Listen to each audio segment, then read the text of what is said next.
Muy buenos días, muy buenas tardes y muy buenas noches. ¿Cómo estáis? Espero que estéis muy bien.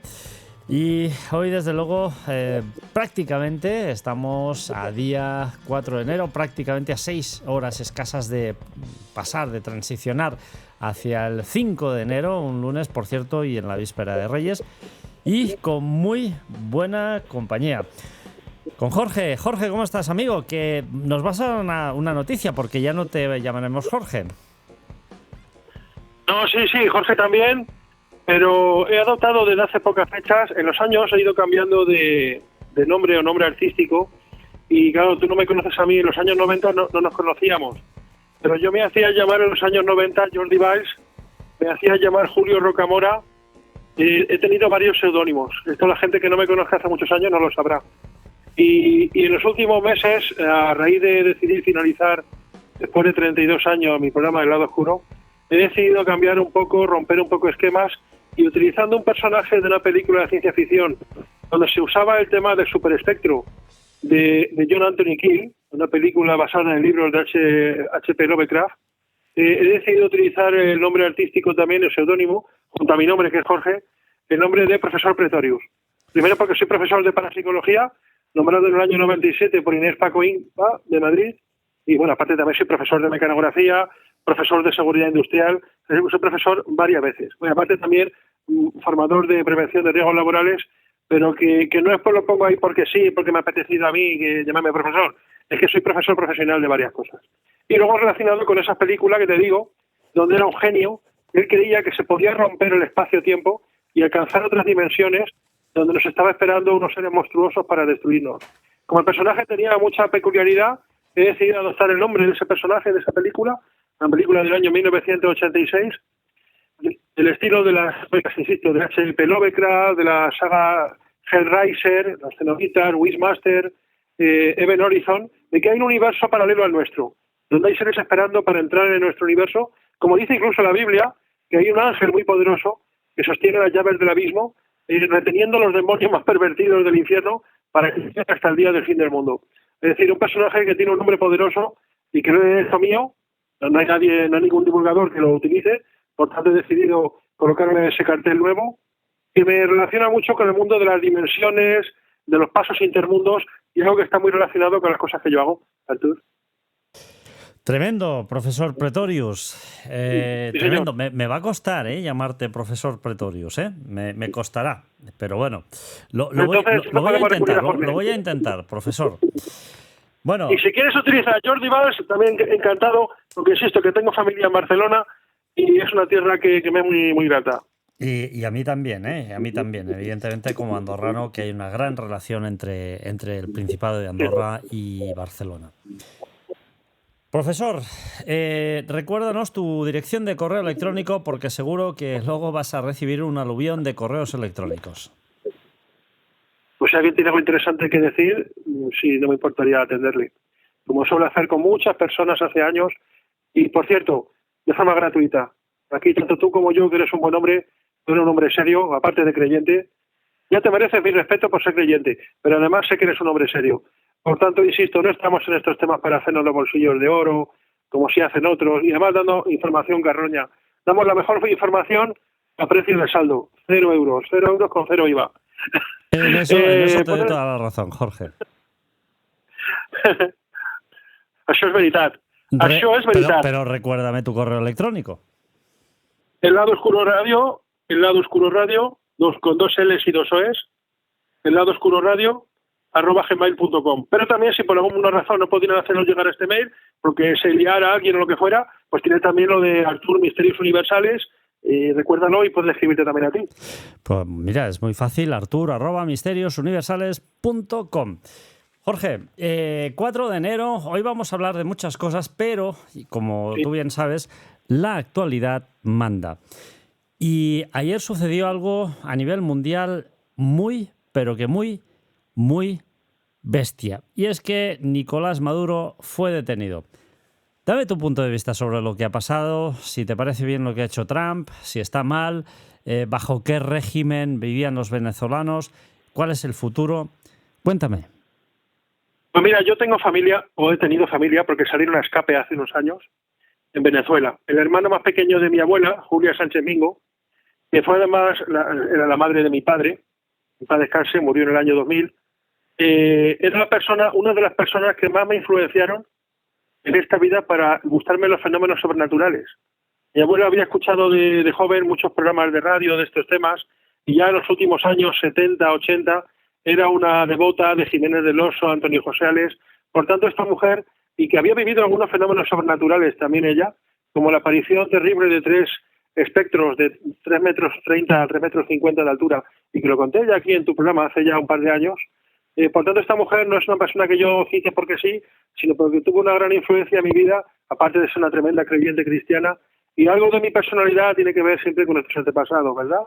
Pero esta mujer, su hermano pequeño, Santiago Sánchez Mingo, se fue a hacer las Américas en los años 50, 60 del siglo pasado, se fue a Venezuela, y allí tuvo 2 hijos, Pedro Sánchez y, como nuestro insigne presidente, nuestro, no, el tuyo no, y Guadalupe Sánchez, que hace poco se han tenido que venir a todo correr a vivir a Madrid, ante las tiranías de este señor, el sucesor del que yo conozco como la bestia, Hugo Chávez, que son gente que, bueno, llegan a los gobiernos, se instalan ahí y totalmente ajenos a que los presidentes deben cambiar, porque el poder total corrompe totalmente a los individuos. Y efectivamente que las leyes en Estados Unidos no permitan una legislación más 2 legislaturas seguidas a ningún presidente, evita ínfulas personales, egocentrismos, endiosamientos, autoritarismos también, claro. El señor Putin, que aunque el señor Putin es verdad que yo le he visto algunos detalles muy bonitos, y tengo que decirlo, y yo no soy una persona de izquierdas ni allá por asomo, pero tengo que decir que el señor Putin, hace poco vi que estaba entrando en la zona presidencial, y se le cayó a la Guardia de Honor, se le cayó una gorra a un soldado, y este señor se agachó para recogerle la gorra al soldado y se la puso. ¿De acuerdo? Cosa que yo no he visto en otros mandatarios como Macron, George Bush, eso no lo he visto. No lo he visto en otros mandatarios. Por tanto hay que reconocer las cosas. Pero sí que es cierto que el dar cancha libre a un mandatario, pues ha llevado al señor Putin gobernando como 20 años, una brutalidad. Y eso lo que hace es alentar egos personales, ínfulas vanas, y al fin y al cabo como los césares romanos cuando les investían los laudos de gobernator, ¿de acuerdo? Le decían, recuerda que solo eres un hombre, recuerda que solo eres un hombre, recuerda que solo eres un hombre. Durante todo el proceso de investidura como gobernator, se les hacía recordar su condición de mortales y que nadie se maneja pensando que va a estar aquí toda la eternidad, como le pasó pues a Fidel Castro, otro que también se creía que iba a morir con las botas puestas, como Mao Zedong y tantos desgraciados que ha habido en la historia, ¿verdad? Entonces el señor Maduro, que es un hombre que tenía una profesión totalmente respetable, pero que yo no veo asociada con la dirección de un país, que mínimo para dirigir un país, que mínimo que ser licenciado en Filosofía y Letras o a ser posible licenciado en Derecho. Un señor que conducía un autobús. Entonces, bueno, ahí lo colocó por grandes simpatías, por grandes lamidas de orto, el señor Hugo Chávez, que era también otro hombre a que le hace honor el apodo que le pusieron muchos venezolanos, como me dicen estos familiares míos, la bestia o el orangután, porque también le conocían algunos. Y bueno, pues realmente unos sistemas de gobierno, preguntémosle a Bertino Borne, que tiene familia en Venezuela y que ha vivido allí, o preguntémosle al señor Boris Izaguirre, realmente gente que son de allí o que han vivido allí, que tienen alguna relación sanguínea con gente de allí, como en mi caso yo con familia directa por parte de mi padre, y tuvieron que irse de allí echando pestes a todo correr, pues que no había ni papel higiénico en los váteres, unos sistemas dictatoriales absurdos que van a contrapelo de los mejores sistemas democráticos occidentales, donde por lo menos al individuo se le da la posibilidad de luchar por su vida. Por tanto, cuando los americanos tuvieron piezas y medios acorazados, navales y tal, yo dije, bueno, en cualquier momento lo que van a hacer es una operación quirúrgica. Efectivamente, no me he equivocado. Ha sido una operación quirúrgica parecida a la de, vamos a cargar una Bin Laden, o cuando encontraron en su pueblo, escondido en un zulo en el suelo, al depuesto también líder de Irak, no recuerdo ahora mismo el nombre del antiguo líder de Irak. Saddam Hussein. Hussein, es verdad, Saddam Hussein. Y lo encontraron allí en su pueblo escondido en un zulo ridículo, y bueno, definitivamente, o Manuel Noriega, después de la invasión de Panamá en 1989, por el gobierno norteamericano, en aquel caso de Ronald Reagan, y después Noriega sabemos que fue extraditado, igual como el dictador de Haití, Raúl Cedrás, general de brigada de Haití, también fue extraditado. Estos señores luego viven la vida padre, no hay ningún problema, y muchos han dicho, después de ver las imágenes, analistas de imagen a primer pronto, que parece, efectivamente, no parece una persona asustada, se le trajo de su casa con su mujer, él iba haciendo el signo de la victoria, con el pulgar para arriba en todo momento, andando muy tranquilo. Yo que me he dedicado muchos años de mi vida a la seguridad, y cuando he visto que estaba rodeado, fíjate en esto, Artur, porque quiero que me des por favor tu opinión. Siempre tu mente piensa mejor que una. Cuando está entrando por unos pasillos y saludando a la gente en inglés, Merry Christmas, Have a New Year, Sí. a Nice New Year, etcétera, este hombre va rodeado por unos escoltas que son responsables de su vida. Así sucede cuando se detiene a alguien, se le priva de sus derechos. Pero va muy tranquilo, digamos, ese pelotón de escolta, va muy tranquilo. Cuando la persona detenida se le suele llevar, ha visto aquí a criminales en España, se le lleva muy rápido enseguida al furgón para transportar las instancias judiciales. Este hombre va a un paso muy tranquilo, muy lento. Como digamos que de alguna manera a mí me da la impresión de que todo ha sido estudiado con una minuciosidad, calma y un respeto absoluto, porque esto procede no de una casualidad de una intervención militar, se le ha capturado y se le ha llevado a Estados Unidos a correr, sino que ha sido todo programado, porque desde que estaban los medios acorazados navales en las costas de Venezuela hasta esto, han pasado por lo menos 2 meses. 2 meses en los que yo estoy seguro de que se haya llegado a un acuerdo privado con este señor para lo que va a ser también después el futuro de Venezuela. Dime, por favor, lo que piensas. Bueno, yo pienso exactamente igual que tú, porque lo que sí que me extraña un poco es que públicamente Donald Trump le ofreció a Maduro pues una salida y pues no sé si la rechazó o no la aprovechó, no lo sé exactamente, pero bueno, eso sí que sucedió. No es un tema que me lo estoy inventando yo, ni mucho menos, ¿eh? Entonces, pues no lo sé. No lo sé, Jorge. Yo creo que lo que puede suceder aquí, o lo que ha sucedido ya, es que han llegado a una especie de acuerdo, porque además sí que es verdad que a Maduro se le veía muy tranquilo. Incluso una cosa que me sorprendió, que fue capaz de pronunciar Merry Christmas en inglés de forma totalmente correcta. O sea que igual ya ha estado incluso tomando algún tipo de lección de inglés. O sea que es muy posible, Jorge, lo veo bastante como tú. Así es. Pero lo que yo quería saber, Jorge, es tu opinión respecto, porque hay muchas personas que están, curiosamente, ¿no? Vemos que hay muchas manifestaciones en España, en muchos lugares del mundo, donde no se manifiestan los venezolanos, se manifiestan locales, españoles, de diversas regiones autonómicas, por ejemplo de Cataluña, que están batiendo récords, y se manifiestan en contra de Donald Trump y en cambio en esas manifestaciones no hay ni un solo venezolano. ¿Hemos perdido un poco el norte, Jorge? Yo creo que es un país en una situación de momento tensa. Ya llevaba tenso muchos años, pero digamos con una tensión sostenida, como la que puede existir, por ejemplo, ahora en Corea del Norte, donde siempre existe el miedo a un superataque occidental y que el señor Kim Jong-il sea depuesto. Y también me gustaría durante mi vida ver cómo se lo llevan por ahí a hacer gárgaras, a verdad, algún váter, que es donde yo le metería al señor Kim Jong-il, en algún váter para que friegue el resto de su vida y deje en paz a su pobre pueblo. Pero sería un siguiente personaje que también me gustaría mucho caer. Porque este tipo de dictadores eran típicos del siglo XVIII, del siglo XIX, pero ya en el siglo XXI, cuando las democracias han demostrado que hay que darle la oportunidad a los pueblos, y sí me entran mandatarios como el señor Nayib Bukele en El Salvador, si mal no recuerdo, donde ese hombre ha limpiado su país, y eres uno de los países más limpios, más puros, donde se puede entrar con total seguridad en las calles, que inclusive hasta los reclusos, a muchos de ellos, curiosamente, a pesar de ser criminales convictos, no son creyentes, ¿ya? Y dicen, no, gracias a Dios, nuestro presidente es duro, pero hizo lo necesario, porque realmente yo admito que he matado a muchas personas, ¿verdad? Entonces, incluso en esos países, ellos saben, ¿verdad?, que están ostentando un grado de maldad. Entonces, realmente, cuando los pueblos se niegan a su propia realidad, ahí están cometiendo el peor crimen, que es de traicionarse a uno mismo. Es una situación que puede durar, pues a lo mejor unos meses. Donald Trump ha prometido en su discurso, me lo vi entero en inglés ayer, a las 7 de la tarde, a través de la NBC News, y quería verlo en inglés, porque siempre en inglés, en el idioma nativo de las personas, se cogen mucho más detalles, tanto como su jefe de gabinete militar, un capitán general de la United States Air Force, que fue el encargado de dirigir todo el operativo del SEAL, Delta Force, que son las Fuerzas Armadas junto con los SEAL de la Armada, de los más potentes servicios militares del mundo, junto con el Spetsnaz ruso o las fuerzas, digamos, de defensa de Israel, pero digamos los comandos más agresivos, más terribles de las IDF, de las fuerzas más potentes del mundo, de las más potentes del mundo, junto, insisto, con el Spetsnaz ruso y las IDF israelíes. Me dio la impresión de que van a querer efectivamente dirigir un poco el país en el sentido de encontrar una alternativa política que dé un buen rumbo a esa nación. No creo que se quieran apropiar de Venezuela ni nada por el estilo. Algo parecido a lo que sufrió precisamente el pueblo de Kuwait con la invasión de Irak en 1990, posteriormente Primera Guerra del Golfo, decimos Saddam Hussein.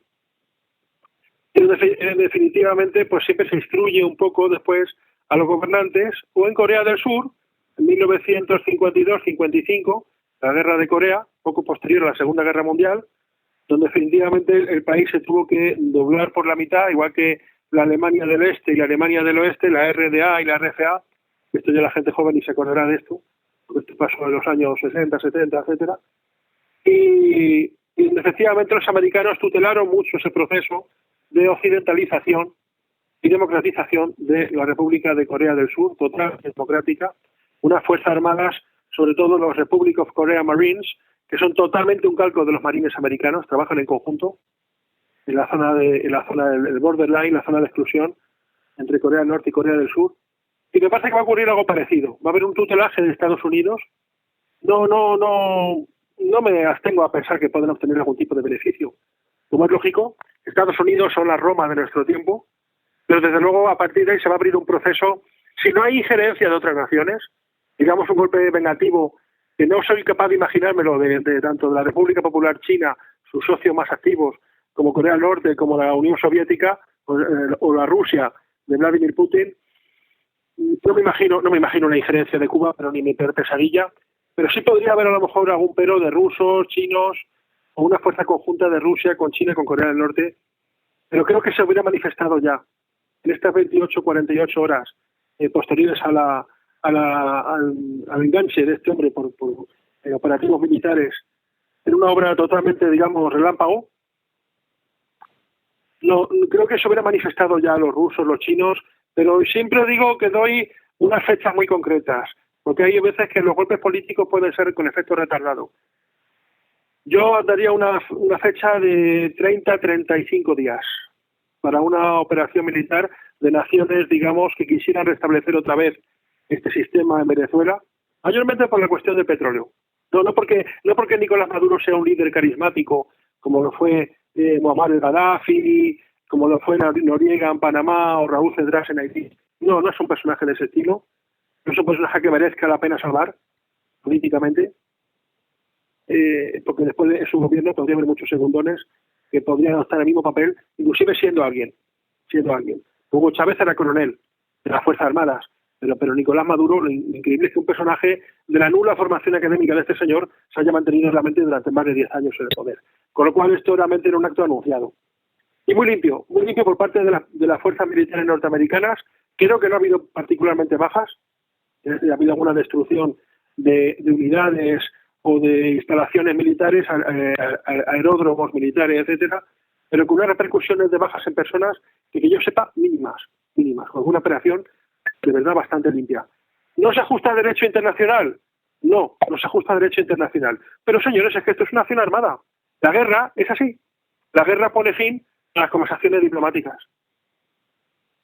Entonces, o sea, Jorge, tú estás... Que llegue alguien y prohíba las armas. Tú estás como yo plenamente de acuerdo en que no era la mejor manera, pero sí que era seguramente la única opción.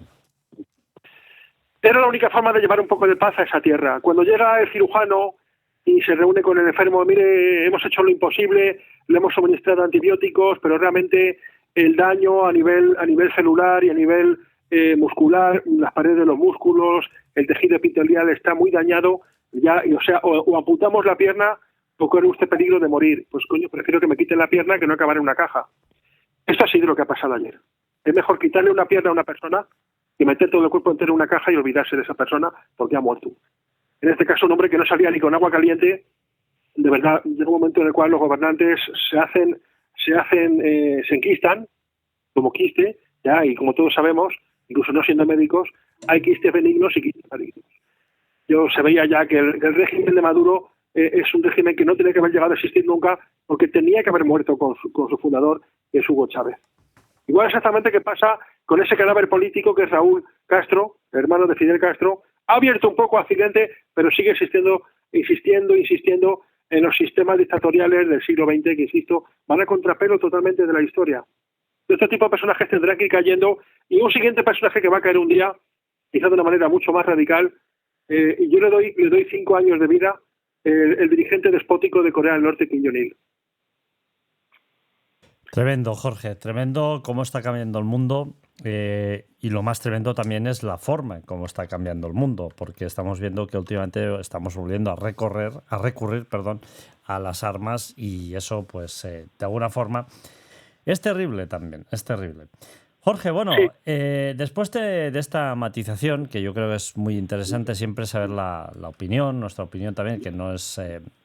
seguramente, no, a lo mejor, pues muchas personas no la compartirán, pero bueno, evidentemente si alguien comenta con respetuosidad, pues podemos debatir sin ningún tipo de problema, pero siempre con respeto, ¿no? Al menos pues ya la tienen aquí y como siempre nos hemos mojado. Jorge, vamos a hablar de dos temas interesantes. Vamos a partir el programa de hoy en 2 bloques. Y el primero va a ser para hablar de profetas y profecías fallidas. ¿Qué te parece? Pues hombre, un tema que a mí me encanta. No soy un gran experto, no me considero un gran experto en profetas que no han seguido un hilo bíblico, es decir, profetas independientes, como el caso de algunos que vamos a hablar esta noche. Menos la última que fue una mujer que sí era una, digamos, una monja, una parte integrante de la Iglesia, en su sección femenina, que tuvo algunas visiones curiosas del final de los tiempos. Pero lo más importante, aunque no se domine a estos profetas o a estas personas que han hecho visiones durante los siglos, es conocer el hecho de que ha habido personas que de una forma sobrenatural han recibido lo que yo llamo dardos del futuro. Y como es importante manejar toda la información posible en inteligencia militar, se dice que cuanto más información tiene un consejo de inteligencia militar, más posibilidades hay de llegar a la victoria. Pues yo he dedicado muchos años de mi vida a estudiar todo tipo de profecías, inclusive profecías de otras religiones, no tiene nada que ver con la mía. Pero es importante acceder a toda la información posible, y esta noche vamos a hablar de algunos personajes que en su momento ofrecieron ciertas predicciones, y por lo menos las más llamativas o llamatorias de unos y de otros. Y bueno, pues simplemente por comentar un poco, y que ha habido gente en los siglos que efectivamente parece como si hubieran sido sacudidos por unas ondas del futuro. Yo digo que la información viaja a través del espacio, y en algún sentido que no somos capaces de entender, podría ser que viajara a través del tiempo. Porque eso es lo que parece ser que nos demuestran personas que sin ser Dios, o han sido afectadas por dioses, o desde luego algo les pasó cuando tuvieron conocimiento de algo que estaba mucho más allá del tiempo en el que vivieron ellos. Bueno, ¿te parece que empecemos por Benjamin Solari Paravicini? Bueno, es un personaje del que se podría hablar. Bueno, en un dibujo de 1939, él supuestamente predijo el 11S. Sí. Es una predicción evidentemente que fue falsa por falta de especificidad. ¿Hasta qué punto, Jorge, podemos creer en estas predicciones? Porque además no solo estas, sino que erró alguna más. Habló también de la llegada de los seres del espacio, que vendrían desde distancias insondables. Yo no recuerdo exactamente la profecía, porque él sobre todo lo realiza todo mucho con unos dibujos de tipo espiritista, cuando una persona está en contacto espírita, ¿verdad?, y enlaza con fuerzas que no son de este mundo. Tanto la información que le llega verbalmente, como la forma de expresarse, como cuando se realizan esos dibujos de tipo psicográfico. La psicografía, para quien no conozca estos temas, porque se van añadiendo a estos programas personas que son jóvenes, como cuando yo empecé a estudiar estos temas en 1989, con la edad de 16 años, y tenemos que recordar que hablamos para personas que saben muchísimo, son los que menos, gente ya que está a nuestra edad o así, que han leído muchos libros, ya muchos años y tal, pero por favor que tengan un poquito de misericordia al oyente con nosotros, el oyente general, porque también se van metiendo en estos mundos gente que, bueno, pues como los cursos académicos, acabas octavo de GB y empiezas bachiller, por lo menos así era mi momento, así era mi tiempo, ¿no?, hace 30 años. Y entonces, bueno, pues gente que va ingresando, se va acercando a estos temas, chavales, chicas, con 16, con 14, con 15, con 17 años, y que a lo mejor le hablas, pues, no sé, de la Atlántida, o le hablas del pozo de cola, del sonido del infierno, y bueno, ¿eso qué es? Es normal, ¿no? Están empezando y habrá mucha gente que no conozca muchas cosas. Por eso a veces hay que hacer también unos pequeños resúmenes, los que pretendamos tener alguna experiencia incluso como formadores, o profesores, como en mi caso, de tener un poquito de misericordia con aquellos que llegan de nuevas. Y entonces para Vicini, que fue un supuesto hombre dotado, al que le llegaban dardos de información del futuro a través de medios oníricos, de contactos telepáticos, de entidades de otro mundo astral, eso ya sería cuestionable, como también el famoso inductor del futuro Edgar Cayce, que tuvo visiones de la perdida Atlántida, en este caso de retrocognición, conocer un pasado desconocido. Para Vicini lo que dibujaba era sobre todo esos dibujos, donde plasmaba unas ideas muy concretas.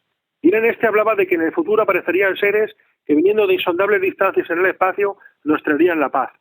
También habló de una época en la que habría 2 papas. Ha hablado de muchas cosas este hombre, ha hablado de muchas cosas, pero lo fundamental fue la época en la que lo hizo. Si mal no recuerdo, fue sobre los años 20, 25, años 30 del siglo pasado, hace casi un siglo de las cosas que hizo este hombre.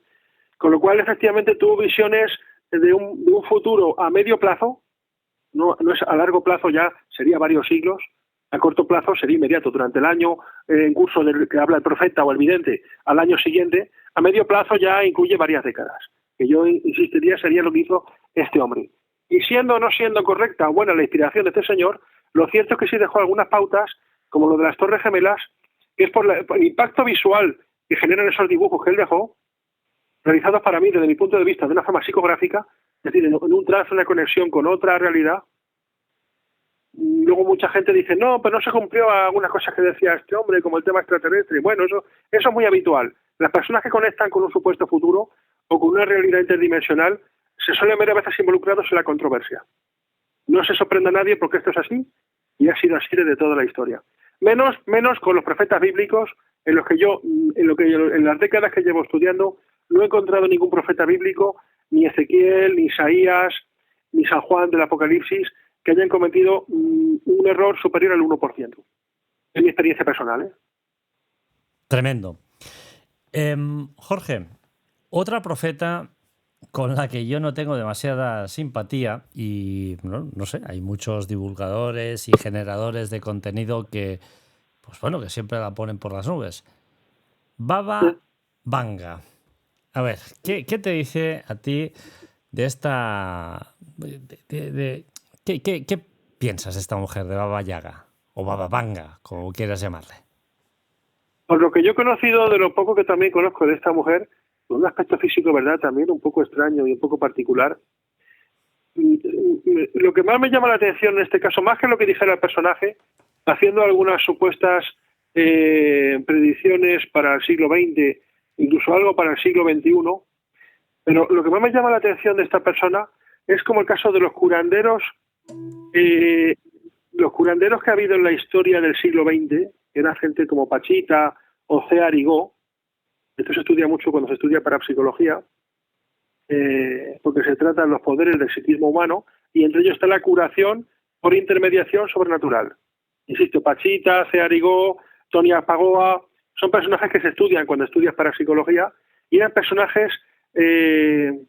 Arigó, que curaba supuestamente a través del doctor Fritz, un médico muerto en la Primera Guerra Mundial, si mal no recuerdo, pues esto estudié hace muchos años, cuando estudiaba parapsicología, gente privado de estudio y tal, y que inclusive les cambiaba el verbo, les cambiaba la fonética, y bueno, de ser personas completamente ignorantes, incultas, como Pachita, una mujer profundamente mal hablada, o sea, gente de pueblo, gente digamos muy, muy tosca y muy simple, muy sencilla, pero cuando estaban dominados por esas fuerzas, cambiaba completamente todo su ser. Entonces esta mujer Baba Vanga me entra a mí en la dialéctica de estos personajes que se debe estudiar cuando uno estudia parapsicología, se debe estudiar el caso de la sanación, la mediunidad, pero sobre todo la sanación y el curanderismo, el auténtico, no de estos curas, estos supuestos curanderos filipinos que luego se ha demostrado que lo que eran higadillos de pollo manejados muy sugerentemente con unas manos muy rápidas, ¿verdad? Yo no hablo de prestidigitación, hablo de auténticos curanderos. Y de estos Salvador Freixedo, que como jesuita era bastante desconfiado, le hacía bien ahí él en hacer eso. Yo también lo hago por mi condición de investigador criminal. Pero ya no hablamos de personas con unas manos muy hábiles para la prestidigitación. hubieran sido magníficos jugadores de las cartas para hacer trampas en un callejón, jugando con el típico cubilete y las tres bolitas. No, me refiero a auténticos curanderos, insisto, Tony Aspagoa, Cearigó, a través del Dr. Fritz, Pachita. Ha habido muchos casos de auténticos curanderos que además luego pues cobraban la voluntad y cosas así, y con unas tijeras herrumbrosas o con unas uñas específicamente dejadas alargar para poder penetrar o romper un poco en la carne humana, y sacaban efectivamente el daño, sacaban los males, y luego quedaban unas cicatrices que lógicamente sanaban de una forma sobrenatural también, porque tenían un proceso de cicatrización rapidísimo, hiper rápido, como si realmente esas personas tuvieran un poder que no es de este mundo. Por tanto, esta mujer Baba Vanga... ¿Tú recuerdas el caso de Iván Trilla también? Sí, claro. ¿Y qué piensas de Iván Trilla? Los curanderos de los últimos 30, 40 años, no sabría qué decirte en general. El caso de este hombre me parece, por lo menos, interesante para estudiar. Yo no he visto ninguna curación suya en persona, por tanto, insisto, como investigador criminal, no me atrevería a mojarme. Pero por lo que vi de él en su día, como este famoso médico que se hizo también, el doctor Kahn, el doctor Turov, que curaba a través del programa de Félix Gracia, Otra Dimensión, te hablo del año 1993-94, doctor Kahn o Turov, que realizaba unas curaciones en directo, inclusive con personas que eran totalmente desahuciados. No era posible la sanación. Tengo mis dudas, pero por lo menos me parecen, personajes, tanto que tú has dicho, como el doctor Kahn o Turov, aquí en España fue muy conocido hace unos 30 años, 1993, y Félix Gracia lo llevó a su programa. Félix Gracia, tengo que decir que fue el segundo director de la revista Más Allá. Félix Gracia Plou, al que tuve el gusto de entrevistar en 1993. Por lo menos me parecen interesantes de estudiarlos, como Baba Vanga, por el hecho de ser una mujer tan simple, tan sencilla, en la que yo no podría ni siquiera imaginarme un intento de manipulación de una persona tan simple de pueblo. Pero es que, Jorge, muchas veces confundimos que las personas son de pueblo, que sean de pueblo, o las tachamos de muchas veces pues de incultas o de ignorantes, a veces inconscientemente, pero yo no creo que sea siempre el caso, ni mucho menos. Además, te voy a decir una cosa, yo considero que la gente de pueblo realmente es muy sabia y que tiene un conocimiento que nosotros no podremos tener nunca, y sobre todo por la conexión con la tierra, ¿no? Pero Baba Ganga, Baba Ganga o Baba Yaga, llámale como quieras, hizo varias profecías fallidas. Por ejemplo, 2010 predijo que empezaría la Tercera Guerra Mundial mediante un conflicto nuclear o en Oriente Medio, llevando el planeta Tierra a una devastación global fallida. El 2011, que habría una especie de lluvia radiactiva que eliminaría los animales, las plantas y el hemisferio norte debido a las secuelas de la Guerra Mundial, de la Tercera Guerra Mundial. El 2014, la mayor parte de Europa afectada por cáncer y enfermedades de la piel, por esta también guerra química, la Tercera Guerra Mundial, con un sinfín de muertes. 2016, Europa se vuelve casi inhabitable y casi vacía debido a la invasión musulmana. Esto... Yo creo que la va a fallar por el año, pero vamos a llegar aquí como no hagamos algo. 2018. Sí. Estados Unidos se vuelve vacío y despoblado. China emerge como la única superpotencia mundial y USA no está vacía. No sé, en fin, a mí me parecen muchos tiros al aire, ¿no? Cuando tú tiras muchos tiros al aire, pues evidentemente algún disparo puede ser que mate algún pájaro y cenes esa noche, pero normalmente no suele ser así. Yo tengo una opinión de este tipo de prospectores que han tenido un gran número de fallos en sus predicciones, pero son gente simple. A mí me da más miedo una persona vestida con chaqueta y corbata haciendo predicciones en un edificio, en una octava planta de un edificio de Madrid o de Barcelona, y una señora mayor cuyo aspecto físico realmente no es que sea una persona que vive en un pueblo, es que sería la persona que se dedicaría a limpiar las puertas del cementerio en el pueblo. Y te lo digo porque yo he vivido durante muchos años de mi vida en pueblos, no pequeños, no, pero en pueblos diminutos. Tú entras al pueblo, andas un minuto y has salido del pueblo. ¿de acuerdo? He conocido ese tipo de sitios.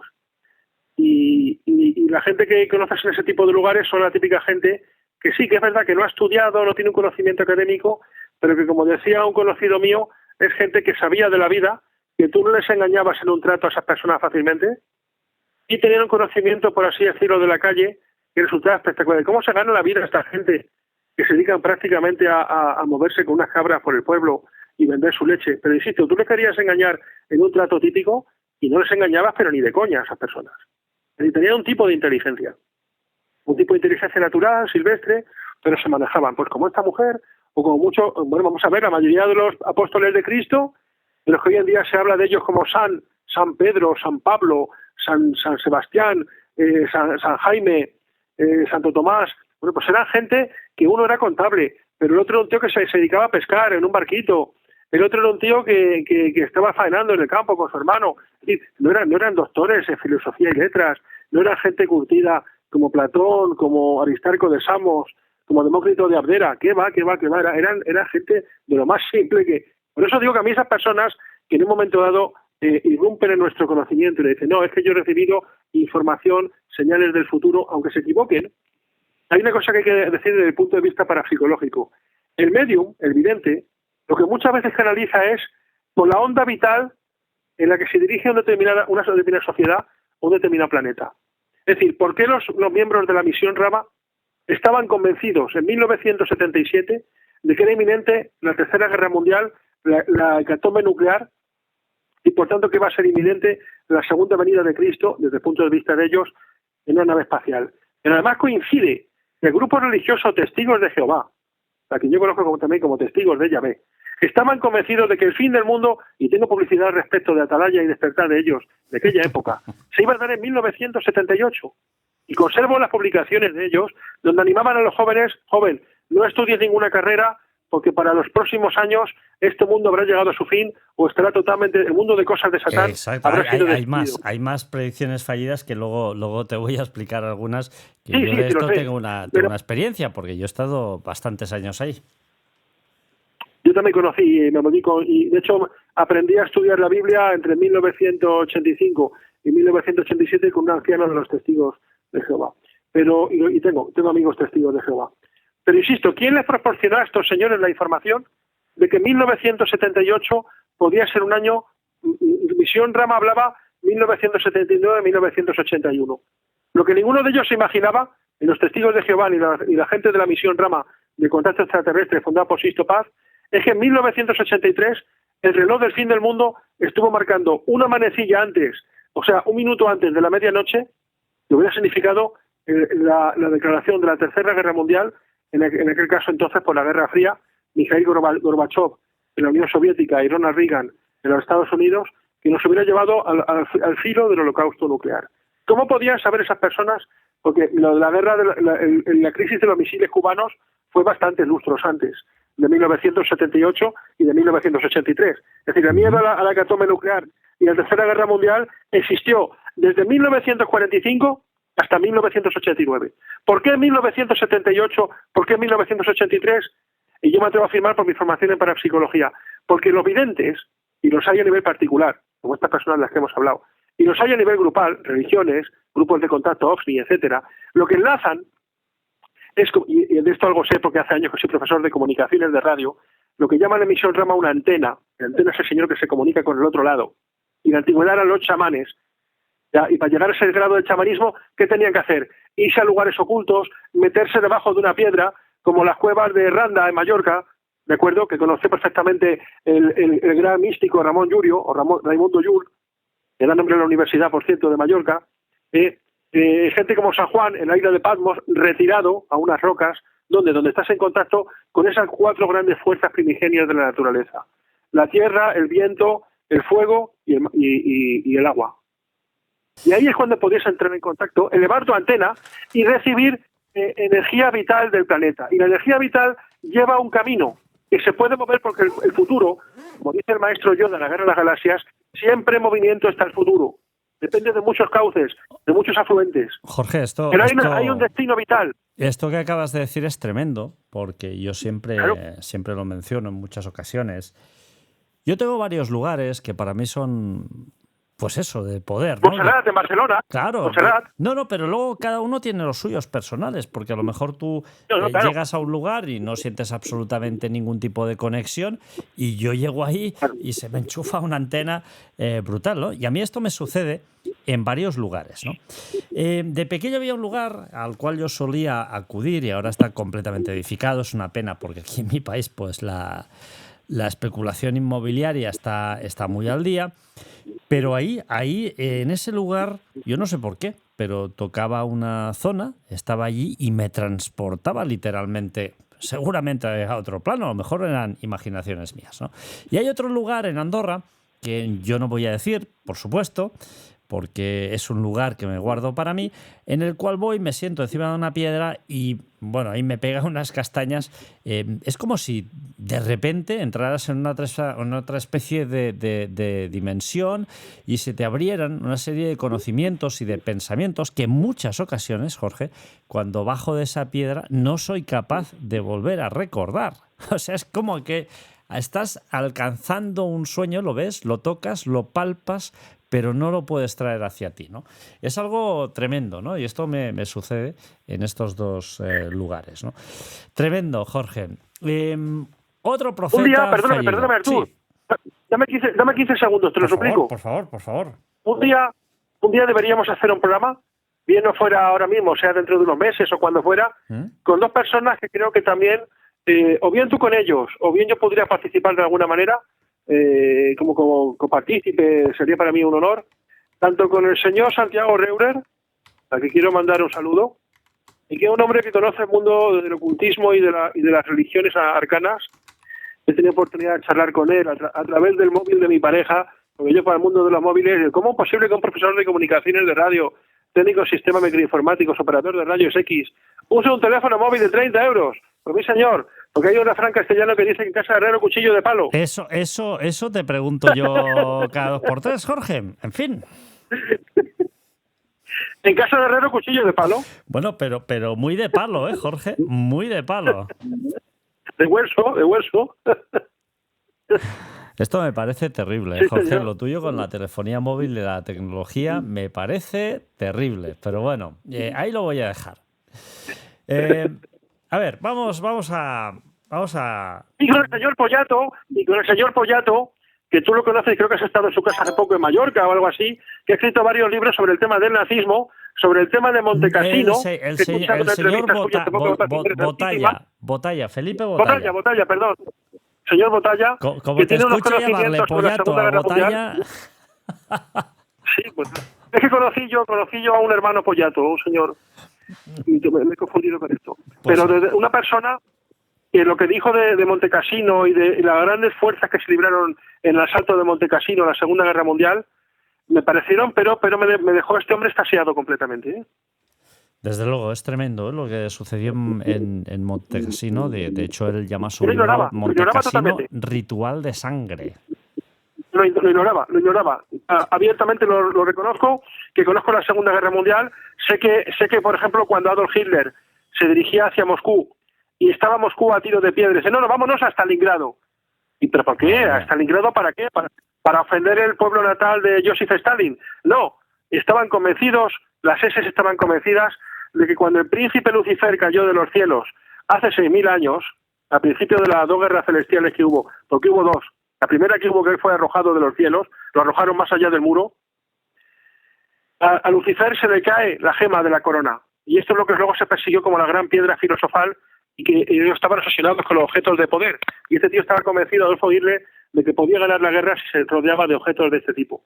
Era una especie de personaje de videojuegos.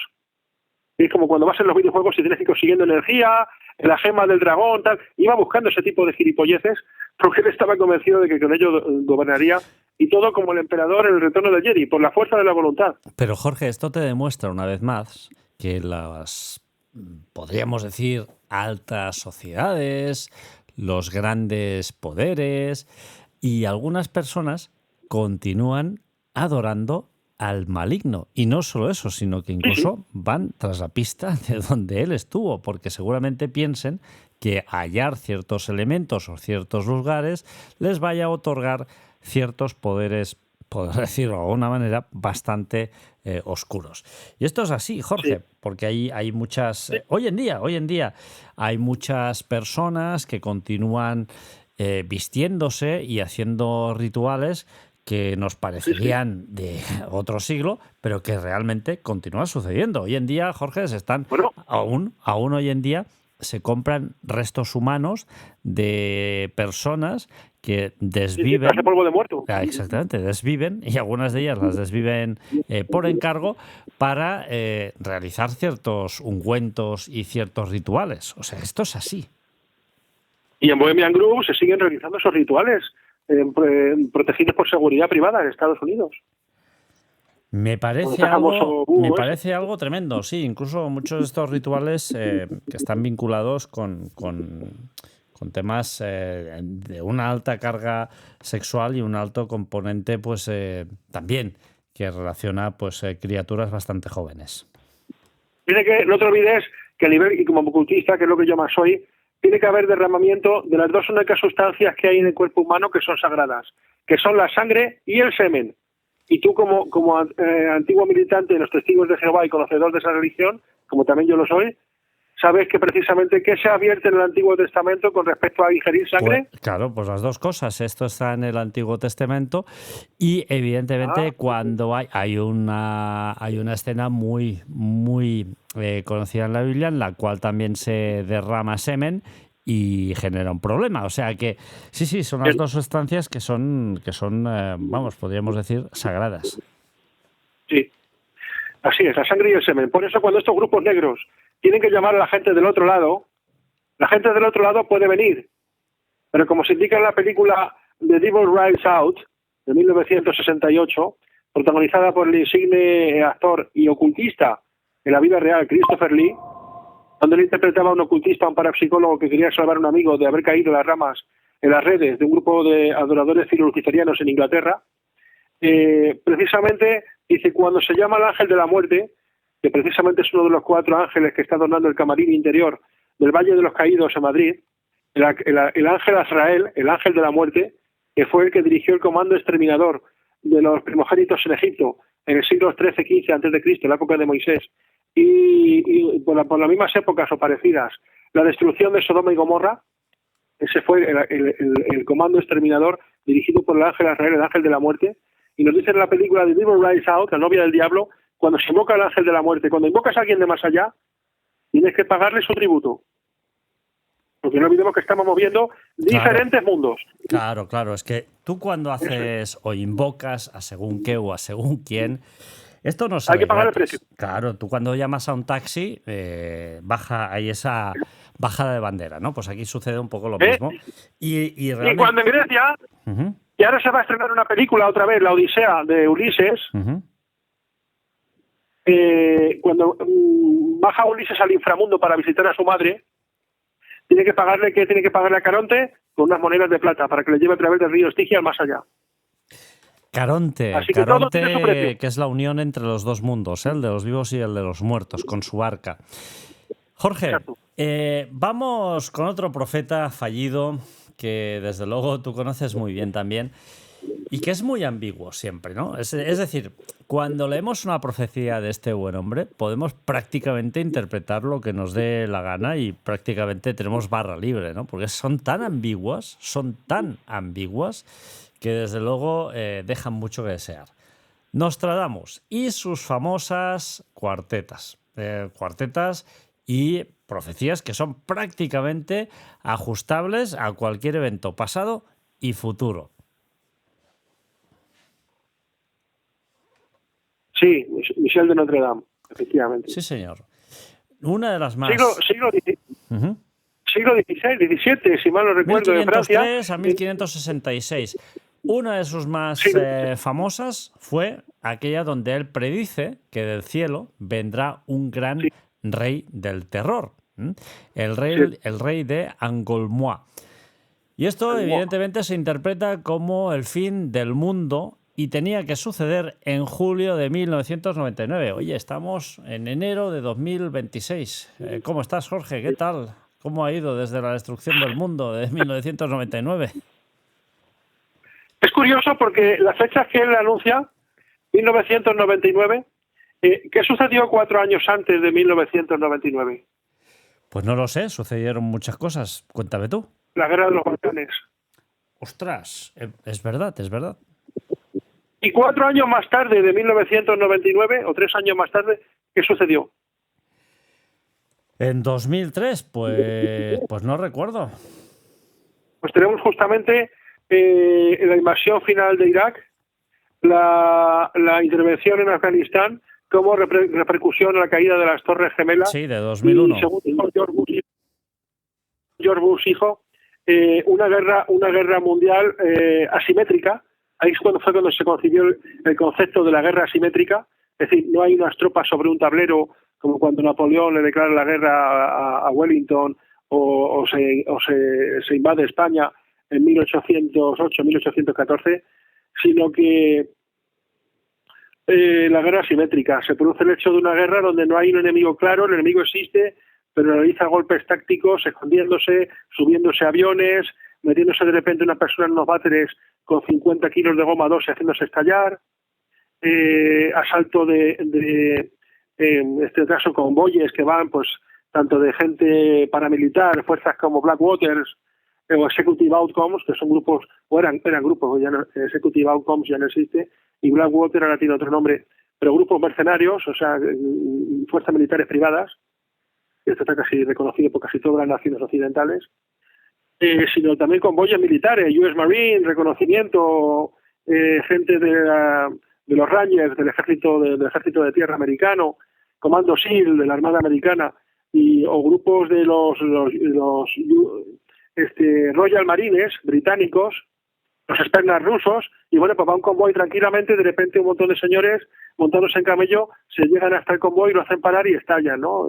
Provocando una gran mortandad. Lo que luego ha obligado también a la asistencia o la creación de los drones para vigilancia aérea, por un miedo omnipresente, que ha creado el nuevo concepto de la guerra asimétrica. Ya no es una guerra normal, sino que los combatientes hay personas que van camufladas, van disfrazadas, y de repente llevan un montón de explosivos plásticos pegados al cuerpo, con lo cual hoy en día ya inclusive a la hora de tomar un avión, de subirse a un tren, oye, hace unos años me fui a Madrid con mi pareja, por una cuestión de exámenes, y yo llevaba un spray de pimienta para defensa personal, totalmente legalizado y con su factura.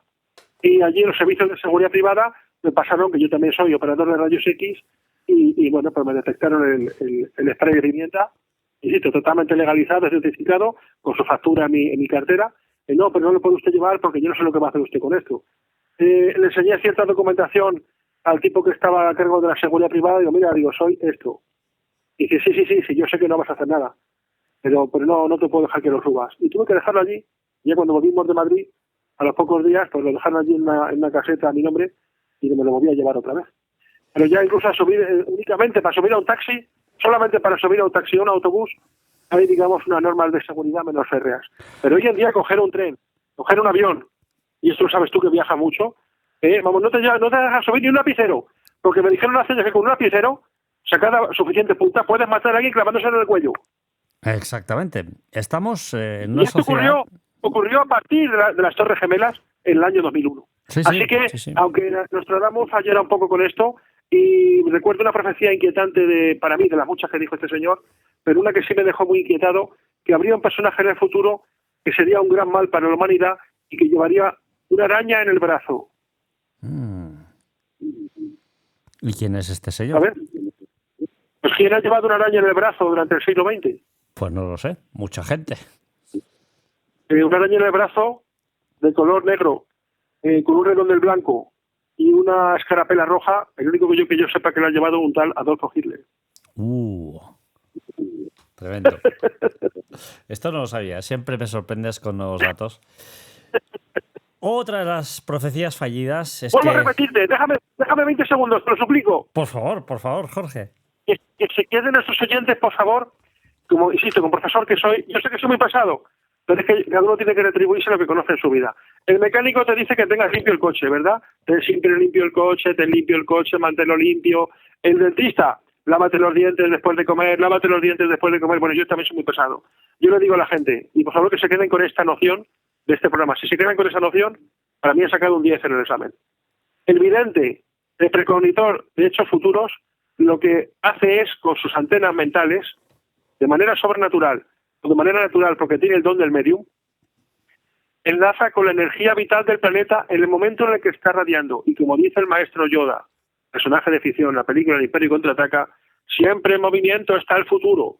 Por lo cual, lo que hace el medium y el vidente es enlazar con un momento concreto del planeta. Y como el futuro siempre está en movimiento, no quiere decir que la persona se equivoque, sino que se sube a caballo. De hecho, en telefonía se habla de la onda, digamos, en la onda de radio, donde cabalga la información, está la onda normal y la onda portadora, que es la que da la información a la onda. Tremendo. ¿De acuerdo? Entonces son dos. El rayo de ondas de radio, que puede llegar muy lejos, y la onda portadora, O sea, que es la que que le da la información. Lo que me quieres decir es que a lo mejor no es que hayan fallado, sino que hemos malinterpretado la profecía. Que está constantemente en movimiento el futuro. Entonces esa persona, como si fuera una antena de una emisora de radio, te ha recogido cierta información que es la dirección de los eventos que llevaba en ese momento la Tierra.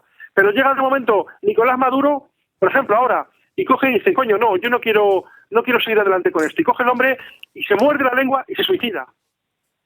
No se podía prever unas horas antes. Ha sido un evento que ha sido muy rápido, no ha sido pensado. Y puede cambiar totalmente el futuro. Uh-huh. ¿Entiendes? Entonces eso ya daría lugar a otra cadena de eventos distintos. Entonces lo que enlaza el vidente, el auténtico medium, aunque se equivoque, es con un momento vital en la historia. Y hay muchas brechas de tiempo. Esta es la esencia que yo quisiera dejar. Me parece tremendo, ¿eh? Y eso sí que estoy de acuerdo contigo, que el tiempo es cambiante, el futuro nadie lo puede saber y evidentemente va a cambiar en función de muchísimas cosas, ¿eh? Otra profecía de Nostradamus en la cual pues hay un gran problema es que él dice que en 2023 habrá una especie de fuego celestial cuando se apaguen las luces de Marte. Que esto lo interpretan muchos como que si hubiera habido una especie de fallo en una de las misiones humanas a Marte. Y evidentemente estamos en 2026 ya y no ha habido ni una sola misión humana a Marte. De hecho, teníamos previsto ir a Marte y aún no hemos ido y yo creo que nos va a costar, ¿no? Y podríamos hacer el chiste aquel, ¿no? Porque Marte también cuelga o rima mucho con martes, ¿no? En fin, Jorge, Nostradamus, otro profeta fallido. Y hay otra profetisa que es Sor Natividad, que vivió entre 1731 y 1798. Y era una religiosa francesa que evidentemente tiene una serie de visiones que se centran en el fin de los tiempos, como no podía ser de otra manera, puesto que era religiosa, y en el juicio final tras la Revolución Francesa. A ver, explícanos un poco qué sucede con esta buena mujer. Pues esta señora, y como toda aquella persona que está sometida a una autoridad clerical, por tanto no es una persona, insisto, hay profetas que han sido de orden más independiente y que pueden perseguir fines chauvinistas, fines personales, escribir un libro, como el famoso místico del siglo XX, Marcellus Tuegwor, que inclusive vendía un medallón, que se puede encontrar hoy en día por internet, de protección personal y tal, decían que era Nostradamus del siglo XX. Bueno, realmente este hombre era un Nostradamus de pacotilla. Era más bien un vendedor de prospecciones baratas y de gilipolleces. Así lo tengo que decir, ¿eh? Pero bueno, un hombre que fue conocido en su momento en la Francia de los años 80 y que tuvo sus seguidores. No tuvo más porque no existía Internet. Gracias a Dios, porque era para mí un arlequín. Pero la persona que hace prospecciones personales puede tener simplemente, pues como Nostradamus, pues que pertenecía a un círculo de personas que se movían en lo secreto. Inclusive hay quien dice que Julio Verne era también un prospector de futuro y que sus novelas lo que ocultaban eran inventos que no podía desarrollar por falta de tecnología y lo daba como cuestión novelesca. Por tanto, Julio Verne, y ya lo ha dicho más de un autor que no soy yo, entre otros JJ Benítez, es un hombre que llegó tarde incluso al fenómeno de los ovnis.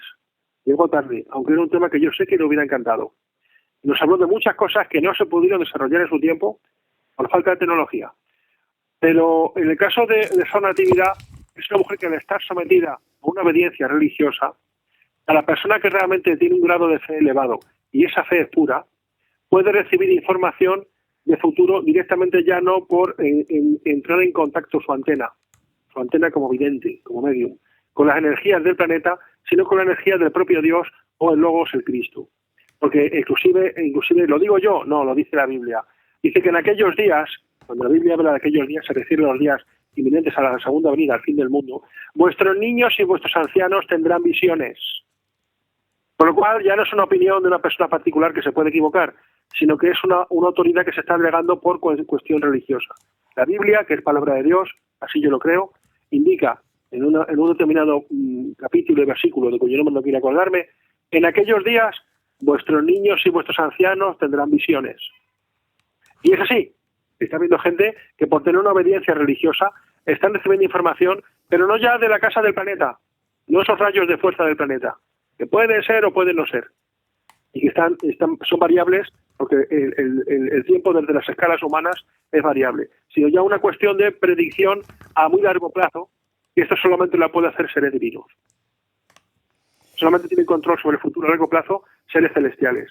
Ya no lo pueden hacer magos, ni profetas, ni chamanes. Eso ya no corresponde al hombre, sino corresponde a Dios. Y cuando Cristo dice hace 2000 años, habrá un tiempo en el futuro en el cual no se podrá comprar ni vender sin la marca de la bestia, el amor de la mayor parte se enfriará, los hombres serán amadores de placeres más que amantes de Dios.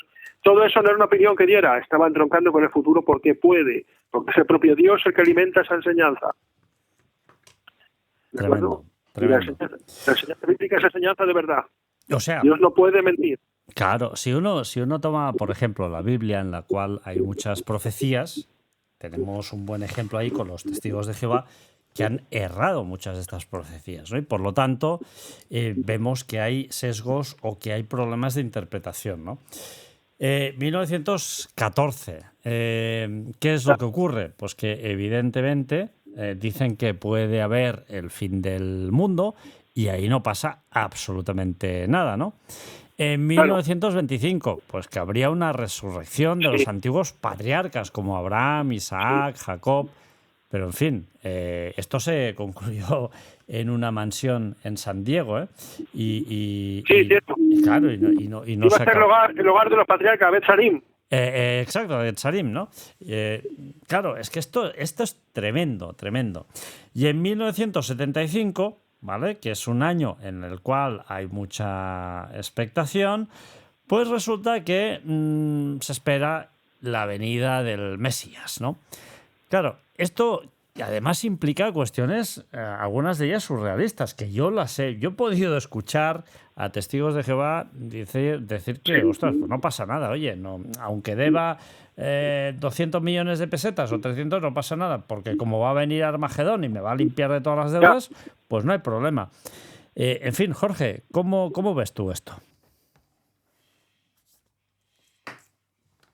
De las profecías que nos pueden marcar el fin del tiempo para nuestro tiempo, la nueva versión que tienen los testigos de Yahvé del fin del mundo, donde ellos cuentan que la profecía hasta el año angular 1914, donde según los testigos de Jehová, Cristo fue entronizado en los cielos, y habría que contar a partir de ahí la semana que faltó, la semana flotante del libro de Daniel, más la generación bíblica, esos 70, 75, 80 años, más 7 años de la semana flotante que quedó de las 490 semanas, de los 490 años, 70 semanas de proféticas del libro de Daniel. Por tanto, el fin del mundo, según los testigos de Jehová, si el epicentro hubiera sido en 1914, el fin del mundo debería haber sucedido hace 15 o 20 años. Actualmente los testigos de Yahvé en Brooklyn o la central de Estados Unidos lo que dicen es que 1914 sigue siendo el año equidistante para centrar el eje del fin del mundo, pero que el nuevo cálculo nos arroja y hay que añadir la edad que tenía Noé cuando llegó el diluvio, que son 120 años. Por tanto, actualmente, de una manera soterrada, los testigos de Jehová o de Yahvé, como yo los llamo, esperan el fin del mundo de manera, digamos, solapada para 2034. Curiosamente, ellos no lo saben, pero coincide también con los estudios de varios prospectores teológicos, como el mexicano doctor Roé Palacios Celorio, un cristiano judaizante. Coincide también con los estudios del teólogo cristiano católico remanentista Damián Galerón Ortega, y coincide también con mis estudios donde la fecha equidistante para finalizar el fin de los tiempos no es 1914, sino 1948. ¿Por qué? Porque en 1948 se produce la restauración del Estado de Israel por la Sociedad de Naciones en compensa a los crímenes del Holocausto de Adolfo Hitler. Ahí es donde se produce el reloj profético que queda paralizado con la muerte de Cristo. En el año 32-33 de nuestra era, se reactiva el reloj profético y vuelven a contar la generación bíblica, 75-80 años, más la semana flotante. De las 70 semanas flotantes del libro de Daniel, 490 años, queda una semana. Por eso no se produjo el fin del mundo en el año 33, con la muerte de Cristo. Al morir Cristo se paraliza el reloj profético. Incluso hay otro tema, Jorge, que es que llegan a afirmar que la generación, es decir, que esta generación no pasará cuando acabe la generación del 14, es decir, que habrá esa destrucción, ese Armagedón, cuando todas aquellas personas que son de la generación del 14 pues hayan fallecido. Desde luego ya no queda absolutamente nadie de la generación del 14, al menos que nosotros sepamos, y continuamos aquí. Con lo cual hay una gran, podríamos decir, falla en la interpretación de muchas de estas profecías. Sí. Bueno, Charles Taze Russell también estaba convencido, no sé por qué, y él lo dice en su libro The Time of the Ages, El divino plan de las edades, y The Finished Mystery, el misterio queda terminado. Él hizo una serie de estudios, a principio de formarse los testigos de Jehová, en 1874, con su socio Barbour, llegaron al convencimiento de que el día del fin del mundo estaba descrito en forma oculta, en las bases, en la altura y el número pi relacionado con la gran pirámide de Gizeh. Porque según ellos, el faraón Menes I, o Mena, fue Adán Carmón, el hombre primigenio, Adán, el primer hombre de la tierra, fue el primer faraón de Egipto. Y dejó escrita y relegada por Dios la fecha del fin del mundo.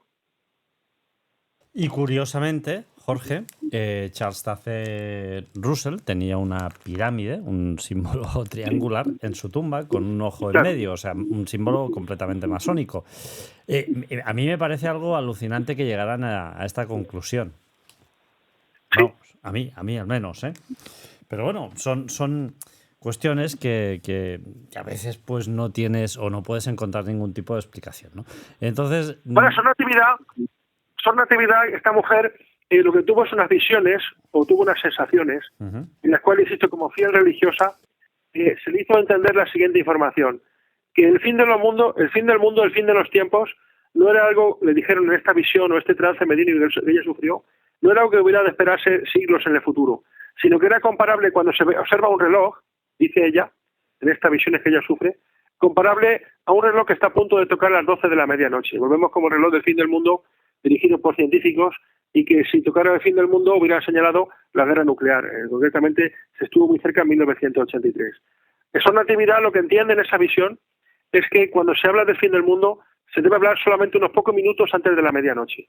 Y que por tanto ella entendió en sus revelaciones, cosa que sería bastante cuestionable, pero que podemos todavía perfilar como una posibilidad, porque no nos hemos salido del cálculo que ella dejó en vida, es que si el fin del mundo no venía en el siglo XIX, ella lo veía inviable, o venía en el siglo XX, o como ella dice, no pasaría muchas décadas del siglo nuevo, siglo XXI, sin que llegara la segunda venida de Cristo. Y esta fue la información que ella recibió. Efectivamente, el avance de los acontecimientos, para mí, lo más notable que ha existido en la historia, que nos puede relacionar con la segunda venida de Cristo, fue la persecución del pueblo ese que está siendo diezmado en los siglos y que Dios eligió como su pueblo, aunque en ocasiones haya apartado en la historia de la verdad, etcétera, que es el pueblo de Israel.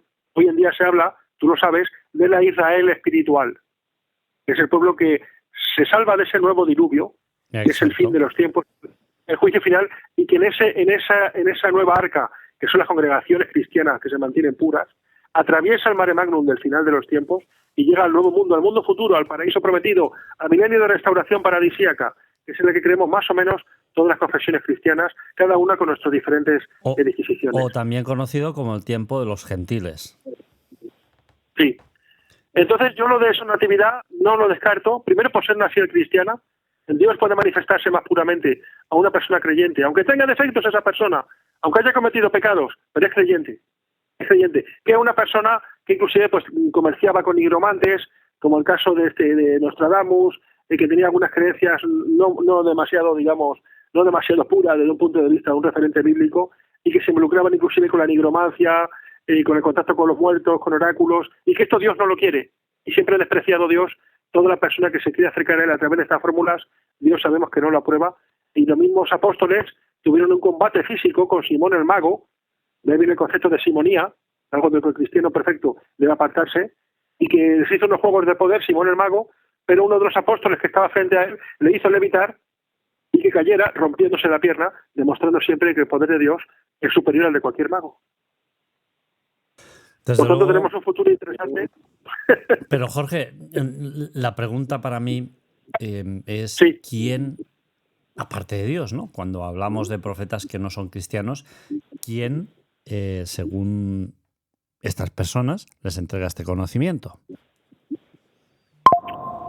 Desde un punto de vista bíblico puro de revelación divina, todo debe ser a través de personas creyentes. Igual que tú sabes que la Biblia habla de que la Biblia no está terminada. Se escribirán rollos en el futuro. ¿Cuándo? Durante ese milenio. Se abrirán, Es decir, se la Biblia abrirán no nuevos está terminada. rollos. Efectivamente. Entonces, Pero ¿se abrirán nuevos rollos? ¿Qué quiere decir? ¿Que se leerán rollos que son existentes o que se reescribirán esos rollos, Jorge? Habrá personas que vivirán en el milenio y escribirán la tercera parte de la Biblia, el testamento del mundo futuro. La Biblia tiene 3 testamentos, de los cuales ya 2 se han escrito, el Antiguo Testamento, desde la época de Moisés hasta la época de Ezequiel aproximadamente, después posteriormente del siglo I hasta el año 33 o incluso aún en el año 60, 70, con San Juan en la isla de Patmos escribiendo el Apocalipsis, desde los 4 evangelios conocidos, los sinópticos y el evangelio esotérico de San Juan, hasta posteriormente el Apocalipsis y el testamento del mundo futuro, que se redactará por personas que a lo mejor algunos ya han nacido y que no saben que van a entrar en ese mundo futuro, van a entrar en el milenio, y como dice José María Fortea, yo estoy convencido de que aunque sea de viejo, necesariamente, precisamente por la Segunda Guerra Mundial, que desembocó en la restauración del Estado de Israel, que llevaba siglos deseando despertarse y producir ese cumplimiento predicho por Cristo, y todo lo que dice Cristo es palabra de verdad, por tanto se debe cumplir, de la restauración de la higuera que es el emblema que llevan en las palas los militares del ejército IDF, las fuerzas de Israel, llevan hojas de higuera, es el emblema de Israel, las hojas de higuera, y que la restauración del Estado de Israel era el reverdecer de la higuera, cuando a partir del cual empiezan a contar otra vez la última semana flotante, para el cuchillo de gran tribulación. Es decir, no se puede producir la gran tribulación sin que acabe la semana flotante. Jorge. Por tanto, tenemos efectivamente, en mi opinión, de 10 a 15 años para que se produzca el lanzamiento del anticristo y la segunda venida. Si no, si te digo que yo soy el primero en reconocer que no me he enterado del tema de la Biblia. Yo te puedo garantizar que yo creo que no va a suceder así, que hemos interpretado toda la Biblia de una forma completamente errónea y que estamos interpretando cosas que tienen que venir físicamente con cosas que van a ser más espirituales. Jorge, una pregunta. Muchas personas hacen mención o referencia a una más que posible tercera guerra mundial. ¿Tú crees que alguna de estas profecías que apuntan a que quizá pueda haber una tercera guerra mundial se vaya a cumplir o la podamos llegar a ver nosotros? Yo estoy convencido de que antes de que tú y yo muramos de muerte natural, tenemos una edad parecida. Yo no quiero ser agorero, pero calculo que, siempre lo digo, me quedan 25 o 30 años de vida. Durante esos 25 o 30 años, aunque sea muy viejo, ya realmente sin fuerza ni ganas para ver nada, pero yo estoy convencido de que vamos a ver esa guerra mundial. Porque todos los acontecimientos, no hace falta ser profeta para ver que los acontecimientos aquí en Occidente, en Europa y en Estados Unidos con China, la pugna es demasiado poderosa para que pasen 30 años y no ocurra nada. Ten en cuenta que en el siglo XX, en menos de 40 años, hubo 2 guerras mundiales. Entonces, con el juego de poderes, con el balance de poder que hay en esta época, y yo sé que hay algo que frena esa guerra mundial, que es el Apocalipsis habla de 4 caballos. La guerra, la peste, el hambre, la muerte, pero hay un quinto caballo, del que no habla Apocalipsis, que es el caballo del comercio. Ese caballo es muy poderoso. Es muy poderoso. El caballo de comercio de la inversión mundial, los juegos de poder económico, las grandes corporaciones mundiales, etcétera, los grandes terratenientes mundiales no quieren que haya guerras porque aunque sería beneficioso para la sociedad, pero es más beneficioso aunque continúe el juego de muerte que produce el comercio internacional. Pero tiene que llegar un momento en el cual, como no hay un poder solamente en este mundo humano, que hay un poder sobrenatural, que son los ángeles negros, ese poder va a superar al caballo de comercio y necesariamente se va a producir esa guerra. Y yo tengo la absoluta seguridad de que va a ser antes de 30 años. Pero, Jorge, este caballo del comercio, ¿de dónde lo sacas? Disculpa mi ignorancia. Es el caballo del comercio, es el poder del comercio a nivel mundial. Y cuando hay oscilaciones muy poderosas, primero que ocurre es que las bolsas se tambalean. ¿Ya? Y como hay este mundo depende, o sea, está el poder del mundo está descansando sobre los hombros de 1.200 familias superpoderosas. Y hemos hablado muchas veces de los Rothschild, de toda esta gente, pero son 1.200 familias. Como revelan sus prospecciones, por cierto, teológicas, el inversor, el antiguo broker, hoy en día ya desaparecido, Ronald Bernard, un holandés que se tuvo que apartar del comercio y todo, porque llegó a entrar en la cúspide del brokerismo internacional, fue invitado a ir a la City, a Londres y posteriormente a una parte determinada de Estados Unidos, cercana al estado de Nueva York, creo que fue en Maine, y allí en una residencial increíble, al estilo de lo que se ve en la película Ice White Sat de Tom Cruise y Nicole Kidman, se le invitó a participar en rituales de sangre con niños pequeños que debían ser asesinados, participar en todo tipo de orgías y magia roja, que está muy vinculada a la magia roja, con las orgías sexuales brutales. Es muy parecido a lo que se ve en la película Ice White Sat. Y este hombre, cuando le invitan a esto, le dicen, son 1.200 familias, ya le dicen, le dan la información sobre las que descansa el poder mundial. Esta gente es la que está impidiendo que haya una tercera guerra mundial. Porque mientras haya ese libre comercio entre las naciones, ese intento de que haya una sola moneda mundial, que nunca se va a conseguir, como mucho va a haber dos, el amero y el euro, no va a haber más, porque los países orientales tienen demasiadas fricciones, es inviable, totalmente imposible, ni siquiera una gran moneda africana, que además no tendría valor ninguno, algo que eso todos lo sabemos, y los orientales están demasiado divididos para conseguir una moneda oriental, solamente va a haber dos, el amero, y eso lo tengo muy claro, se va a llegar en pocos años a un acuerdo entre Estados Unidos, México y Canadá, va a ser la moneda norteamericana, parecido al euro europeo, que sería su trayectoria, pero no se va a llegar a conseguir una moneda africana, ni mucho menos una moneda oriental. Y esas van a ser las monedas que van a tener el poder del mundo. Por tanto, las 1.200 familias satánicas, en su mayoría, que dirigen las riendas del poder mundial, no quieren una tercera guerra mundial, porque sería útil en un sentido, pero muy devastadora de sus fines y de sus grandes oligopolios y concordatos, que ya están muy trazados y planificados, inclusive desde antes de morir David Rockefeller. Están muy acordados esos procesos. Por eso se realizan cada año las reuniones del Club Bilderberg. Tremendo, tremendo porque sí, evidentemente todas estas entidades, familias tan poderosas pues se juntan. Pero a mí hay una cosa, Jorge, que no deja de preocuparme, y es que se comenta que tú sabes que existe la lista Forbes donde aparecen las personas más ricas del mundo. Pues que hay muchas personas que dicen que en esta lista realmente no aparecen las personas más ricas del mundo. ¿Tú qué piensas respecto a esto? Totalmente.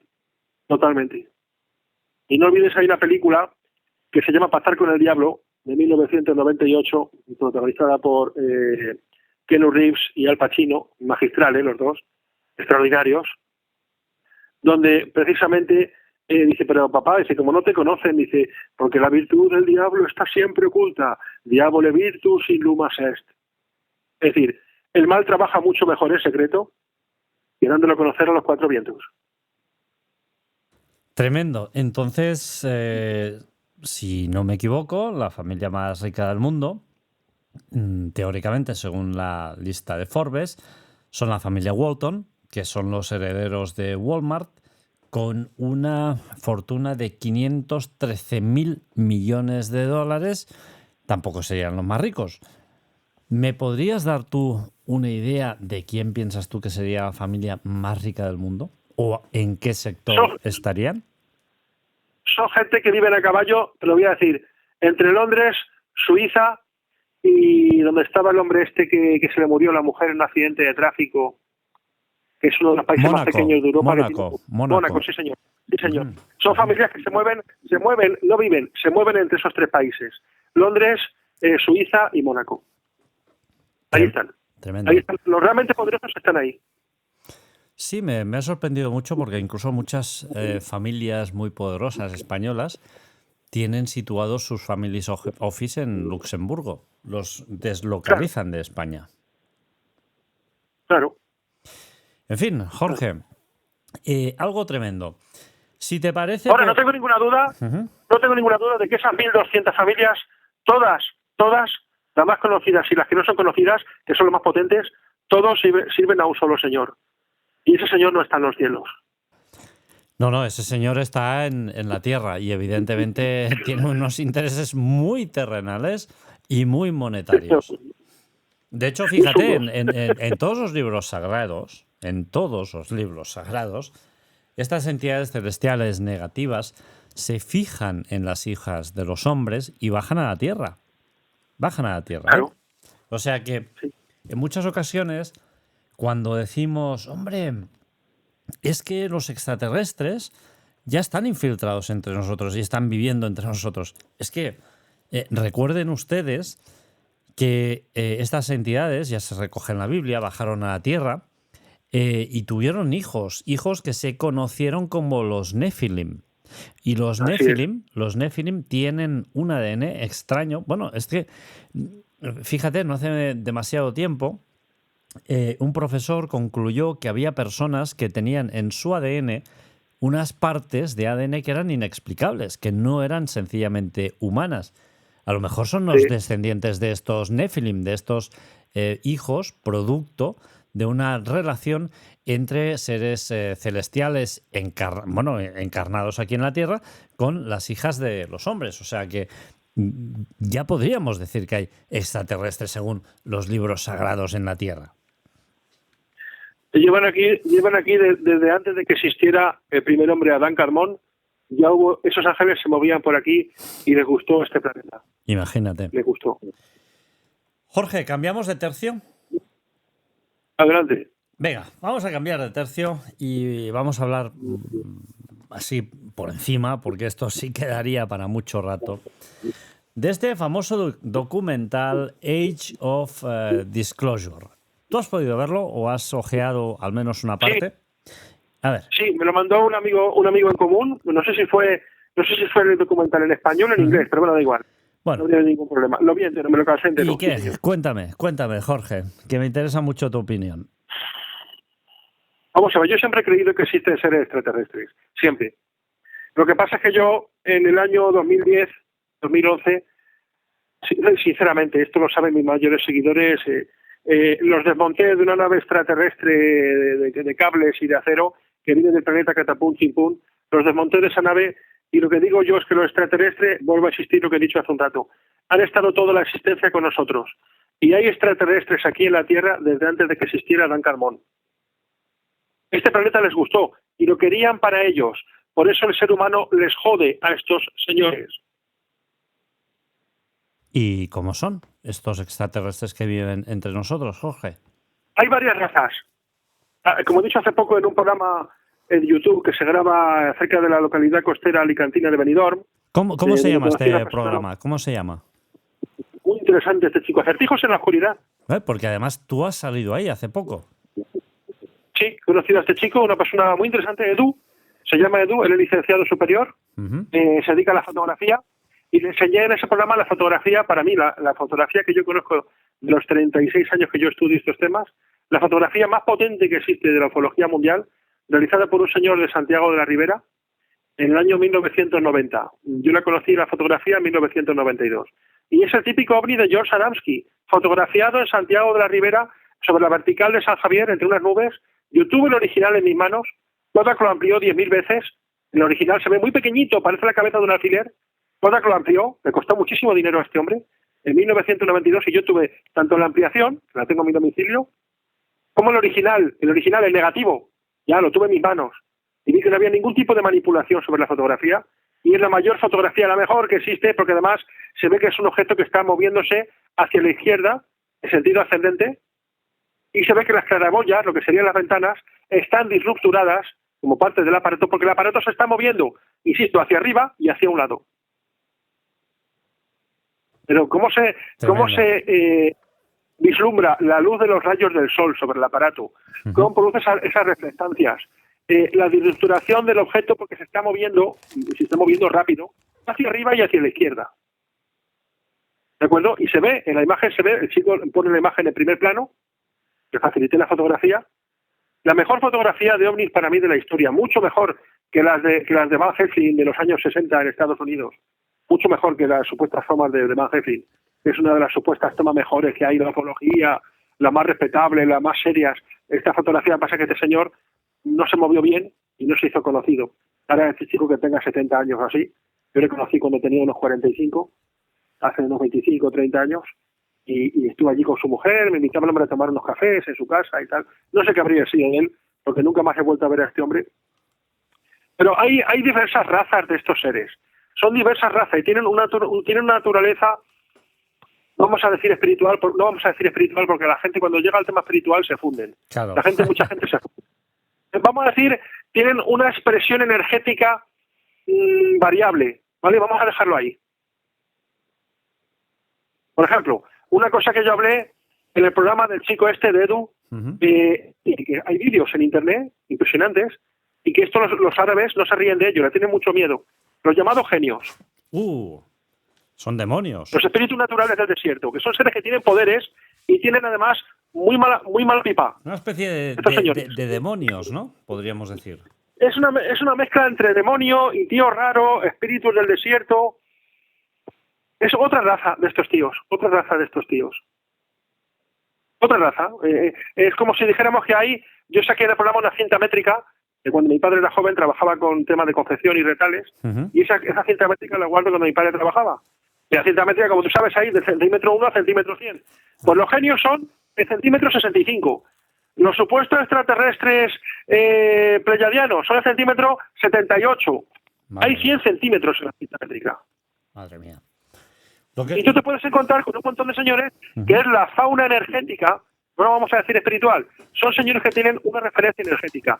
Pueden condensar mucho su energía y, coño, lo estuve tocando, era un extraterrestre. No, si tú le miras una hora más tarde, ese tío se retira y hace como un uso de energía y se va al plano existencial subsiguiente a nuestro plano físico, donde ellos se manifiestan de una manera más rápida, más natural para ellos. Ahí está, Jorge. Yo siempre lo he dicho en muchas ocasiones y no me voy a cansar. No me voy a cansar de repetirlo, Jorge, que nosotros somos seres humanos, que nosotros tenemos una forma de vida que nosotros podemos medir, tocar, cuantificar, identificar como seres humanos, pero que evidentemente hay formas de vida energéticas, físicas y de otros tipos que no conocemos que ni siquiera podemos llegar a imaginar. Y esto es así, Jorge. Y estas formas, por mucho que no podamos verlas, imaginarlas, tocarlas, fotografiarlas, existen y están ahí. Jorge, volvemos al documental Age of Disclosure, sí, porque ahí se da una explicación que a mí me parece bastante acertada de por qué no pueden fotografiarse en muchas ocasiones correctamente estos objetos voladores no identificados. Y es que parece ser que están envueltos por una especie de campo energético que hace que puedan ser transmedios sin ningún tipo de fricción. ¿Qué piensas tú respecto a esta cuestión, Jorge? Mira, te voy a decir lo que pienso, porque además me has leído el pensamiento de lo que yo quería decir en este momento. Mira, qué curioso. Hace años hablé con Sisto Paz, que lo conocemos los dos, y Ferran, y le pregunté una cosa, porque yo vi hace años unas imágenes de estas ¿cómo se llama esta gente que se dedica a enfocar una pantalla cuando está la pantalla entre dos canales? A ver si sale algún muerto ahí, alguna escena sobrenatural. La transcomunicación. TCI, la transcomunicación instrumental, sí, vale. Sí, TCI. Que la hay de radio, y la hay también de imágenes. Y hay gente que está grabando la pantalla constantemente. Que además hay una película de hace unos años de Michael Keaton que él se dedicaba a interpretar estas imágenes. Bueno, el actor Michael Keaton, el que interpretó al primer Batman del año 89. Bueno, pues estas imágenes que se le suele ver con un espectral tinte azulado, no sé por qué, a veces se ven seres sobrenaturales, supuestos fallecidos, y son unas imágenes que tienen cierta nitidez, pero son un poco espectrales y un poco desagradables de ver. Y muy detenidas en su desarrollo. No tienen un desarrollo natural como el tuyo o el mío, que tú te vas acercando hacia mí y yo veo cómo te acercas, primero echas tu pie izquierdo, luego el pie derecho. Es algo natural en nuestro referente existencial. Y yo le pregunté a Sisto Paz por qué estos seres se aparecen de esa forma tan extraña, inclusive por qué a veces ha habido apariciones o en fotografías, se ve como un frame. Es decir, y ves al fantasma y está como paralizado, como congelado. ¿Por qué? Pregunté yo a Sisto Paz. Y Sisto Paz me dijo una cosa que ahora la vas a saber tú y la vas a ver todo el mundo. Me parece interesantísimo y está relacionado con estos tíos supuestamente de otros planetas. Porque vienen de una referencia existencial distinta y entonces en la proyección de una dimensión a la otra se pierde un valor. Por lo cual vemos como si estuvieran detenidos, como que les falta acción. Es decir, cuando yo veo la sombra de un objeto de 3 dimensiones en 2 dimensiones, el objeto está desestructurado porque ha perdido una dimensión en la proyección. Vamos a ver si me explico. Sí, te explicas perfectamente. Es más, te voy a decir otra cosa que me parece... ¿Tú, John Stern? Claro, y te voy a decir algo que viene mucho al hilo de esto. De hecho, fíjate, imagínate que este objeto volador no identificado que ves, o transmedia, porque puede venir del espacio, aterriza delante tuyo, que esto pues muchos testigos lo han contado, y resulta que cuando lo tienen delante, pues a veces tiene el tamaño de una furgoneta o de un autobús, pero en cambio, cuando penetran en el interior, el espacio como que es enorme. Claro, ahí está. Por eso, tú puedes... Es decir, tenemos una visión distorsionada de lo que es este objeto. Efectivamente. Totalmente. Y claro. se produce lo que los antiguos llamaban efectos mágicos. Mira, hay un señor, que estoy en contacto con él, pero no puedo decir su nombre, de Sevilla, y que escribió un libro, que tampoco lo ha podido registrar, se lo ofreció a varios famosos ufólogos, ninguno lo ha querido, y yo hablé con él hace 3 años, no puedo decir su nombre. Es una persona que estuvo en contacto con unos seres que se aparecían en su casa y que dice que aparecían con un aspecto extraterrestre. Le dijeron que había 2 religiones que eran las que más le gustaban, que era el budismo y otra más, cuyo nombre no recuerda nunca este señor. Yo, si quieres, hago llegar el libro de este chico. Por supuesto, es increíble. Es increíble. Es increíble. Un señor que vivía, si mal no recuerdo, las 3.000 viviendas en Sevilla. Bueno, tuvo sus experiencias a mediados de los años 90. Y este señor, de cuya experiencia se hicieron eco hace poco en un programa, hace un par de años, y yo hablé de ello cuando estaba en el programa del Expreso Medianoche, hace unos años, también hicimos una dramatización de lo que dice este chico. Resulta que dice que ellos en un momento determinado se dedicaban a jugar con él y le pedían que le enseñara cómo se usaba la tele, el mando a distancia, y venían tres a verle disfrazados como astronautas. Y detrás del casco negro no se podía ver el rostro de estos señores, no se podía ver cómo eran. En un momento determinado entró la madre y vio a uno de estos señores, era pequeñito, y se creyó que era un amigo suyo disfrazado. Y se llevó a mi madre un susto de muerte. ¿Se vio tu madre a este ser? Sí, lo vio. Se quedó así como un poco taladrada, pero que es un amigo tuyo. Sí, es un amiguito mío, para no asustarla. Pero se ve que la madre se llevó un susto de campeonato, porque vio que era un ser que no era normal, que no era de lo nuestro. O sea, que estamos ante un avistamiento múltiple, y además de un ser. En la vivienda, o sea, de dormitorio, en la vivienda de este chico, las apariciones tenían lugar y estos señores entraban y salían de las paredes. Pero lo gracioso, a mí me llamó la atención de esta experiencia de este muchacho, es que, con el que yo hablé en persona hace 3 años, hablé con él por teléfono, estuve hablando con él como un par de horas, y me habló de su experiencia y cosas que no están en el libro, es que ellos llevaban una caja y en la caja sacaban cosas y cuando sacaban tenía mayor tamaño de lo que podía caber en la caja. ¿Cómo es esto posible? Porque se están moviendo dimensiones. Y ha habido gente que ha entrado en supuestas naves ovni y dice, no puede ser, que el ovni desde fuera tenía el tamaño de un furgón de mudanzas y cuando entré dentro parecía que es una plaza de toros. ¿Cómo es posible? A eso me refería yo, Jorge. Por eso hay una serie de distorsiones que tenemos nosotros, los humanos, profesor Pretorius, a ver si me acuerdo, que desde luego son insalvables para nosotros, porque somos a veces como los burros, ¿no? Miramos solo para adelante y no somos capaces de mirar hacia los lados. Y es algo que me parece tremendo. Claro, cuando tú te encuentras ante una situación así y una persona te explica esto, porque lo ha vivido en primera persona, tienes dos opciones. O dices, mira, este tío está como una puta cabra, está como un cencerro, o bien me está explicando algo que es completamente real. Y yo siempre me inclino a pensar que es algo completamente real. Luego hay otra cuestión que Dennis Stillings explicaba muy bien, pobre fallecido ya, falleció el año pasado, ya podemos decir que el año pasado, el 26 de julio.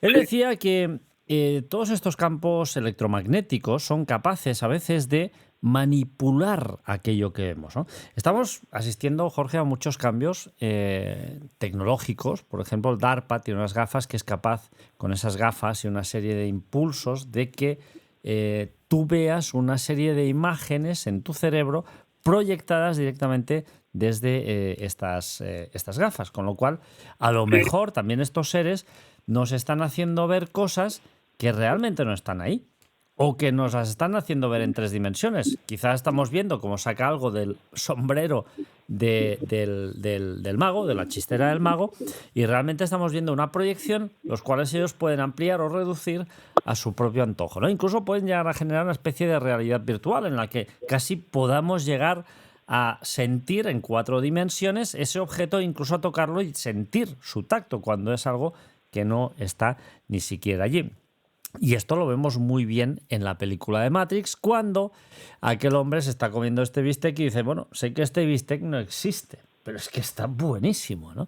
Con lo cual, ahí hay muchas cosas, muchas cuestiones que no sabemos, que desconocemos, y que evidentemente, las dimensiones existen y están ahí para, de alguna forma, despistarnos, pero también para que en un futuro cercano seguramente podamos llegar a comprender cómo funcionan y desentrañar algunos de los enigmas más importantes de la humanidad. No sé, Jorge, a mí esto me llamó muchísimo la atención, ¿no? Esta especie de escudo protector que llevan estas naves, perdón, y que permiten que de alguna forma sean transmedio, ¿eh? O sea, que además es algo increíble. Y siguiendo esta corriente, en el documental también se dice que tanto la US Navy como otros estamentos han seguido a estos objetos debajo del agua a unas velocidades realmente increíbles. Tú sabes perfectamente que la fricción con el agua es algo brutal, o sea, brutal. Pues oye, se han grabado estos objetos debajo del agua a 35.000 kilómetros por hora. ¿Cómo te quedas, Jorge? Si se usa la forma de impulsión magneto-hidrodinámica, ya no hay fricción. Pues esta tecnología nosotros los humanos no la tenemos. ¿O sí la tenemos, Jorge? Sí la tenemos. Sí la tenemos. En la película El Octubre Rojo, protagonizada por Sean Connery y uno de los hermanos Baldwin en 1989, se ve que el submarino secreto tenía un motor principal nuclear. ¿Era ruso, ¿no? Ese submarino. Sí. Tenía un motor principal nuclear y tenía 2 motores alternativos magneto-hidrodinámicos que en la película llama motores oruga. Ajá. Entonces, lo que hace el magneto-hidrodinamismo es que hay 3 formas de volar o de propulsarse. La primera, batiendo las alas, o una hélice, que es más que una ala giratoria. La segunda, la propulsión a reacción. Y la tercera, como explica el científico francés del CNRS, Jean-Pierre Petit, en su cómic Le Barrière de Silence, la barrera del silencio, es aspirando el aire o el agua que hay encima o delante. De tal manera que creas un espacio propio, no hay fricción, es como si dijéramos, metiéramos una pompa de aire dentro de una campana que está llena de aceite, un aceite muy denso. Pero Jorge, pues mientras esa campanita de aire a 35.000 kilómetros por hora un submarino humano. La velocidad del MHD. ¿Tú crees que eso somos capaces de hacerlo nosotros, los seres humanos? Sí, señor. A 35.000 kilómetros por hora, madre mía. Sí, el MHD en aire denso, el límite de velocidad está en 15.000, o sea, más 15. ¿De acuerdo? Pero Jean-Pierre Petit, del CNRS francés, en su cómic, insisto, Le Barrière de Silence, la barrera del silencio, que tiene ya más de 30 años el cómic, explica que en el agua no existe el límite de velocidad. Tremendo. Eso lo desconocía totalmente. Lo desconocía Pues totalmente. hay que consultar al señor Jean-Pierre Petit, que es un hombre que ya hace muchos años, el doctor superior en ciencias físicas, es decir, no un parapsicólogo, ni un ocultista, ni un chamán, una persona y fue el que desarrolló cómo se realiza el movimiento magnético-hidrodinámico, acudiendo a las fuerzas de Lorentz, produciéndose un calor inmenso, y también se ve en la segunda película cómo funcionan estas naves, aspirando unas aspiraciones poderosísimas. Se ve en la segunda parte de las crónicas de Riddick, donde a él le dejan en el planeta Crematoria a 500 grados de temperatura, y cuando él despierta ve que estas naves han secuestrado a la chica, Akira, y se la llevan en esas naves que absorben el aire, y esas aspiraciones son las que producen el avance. Esto está ya, se ha traspasado inclusive a la ciencia ficción, pero existe como motores secundarios. Lo que pasa es que es muy caro, el sistema de impulsión es muy caro, y aunque existen los motores MHD, pero el submarino japonés Yamato lo utiliza. Desconocía, Jorge, desde luego siempre digo que contigo aprendo, pero hoy está siendo completamente alucinante. Todo esto no lo sabía. En aire denso se logra Mach 15 sin problemas. Madre mía, pues... Y en el mar no existe límite de velocidad. Increíble. Y la otra pregunta, que viene a colación con esto, es si un cuerpo humano es capaz de resistir 35.000 kilómetros por hora. Porque claro, esta es otra cuestión. Y no menos importante. Mientras no haya ángulos rectos, digamos de una forma radical, es decir, de 0,5 segundos un ángulo recto, eso mataría a la persona, lógicamente, ¿no? Pero también se podría pensar que esos objetos podrían estar tripulados por drones. No tendría por qué estar tripulados por personas. Ah, eso sí, tienes toda la razón. Pueden ser vehículos autodirigidos o teledirigidos, lo cual tampoco tiene por qué haber un señor dentro. Por lo cual, como los seres estos de la otra dimensión son seres que no son muy físicos, no experimentan esas proyecciones que a cualquier ser humano lo destrozarían, lo partirían en dos. Bueno, o a lo mejor incluso dentro de estas naves no hay esa...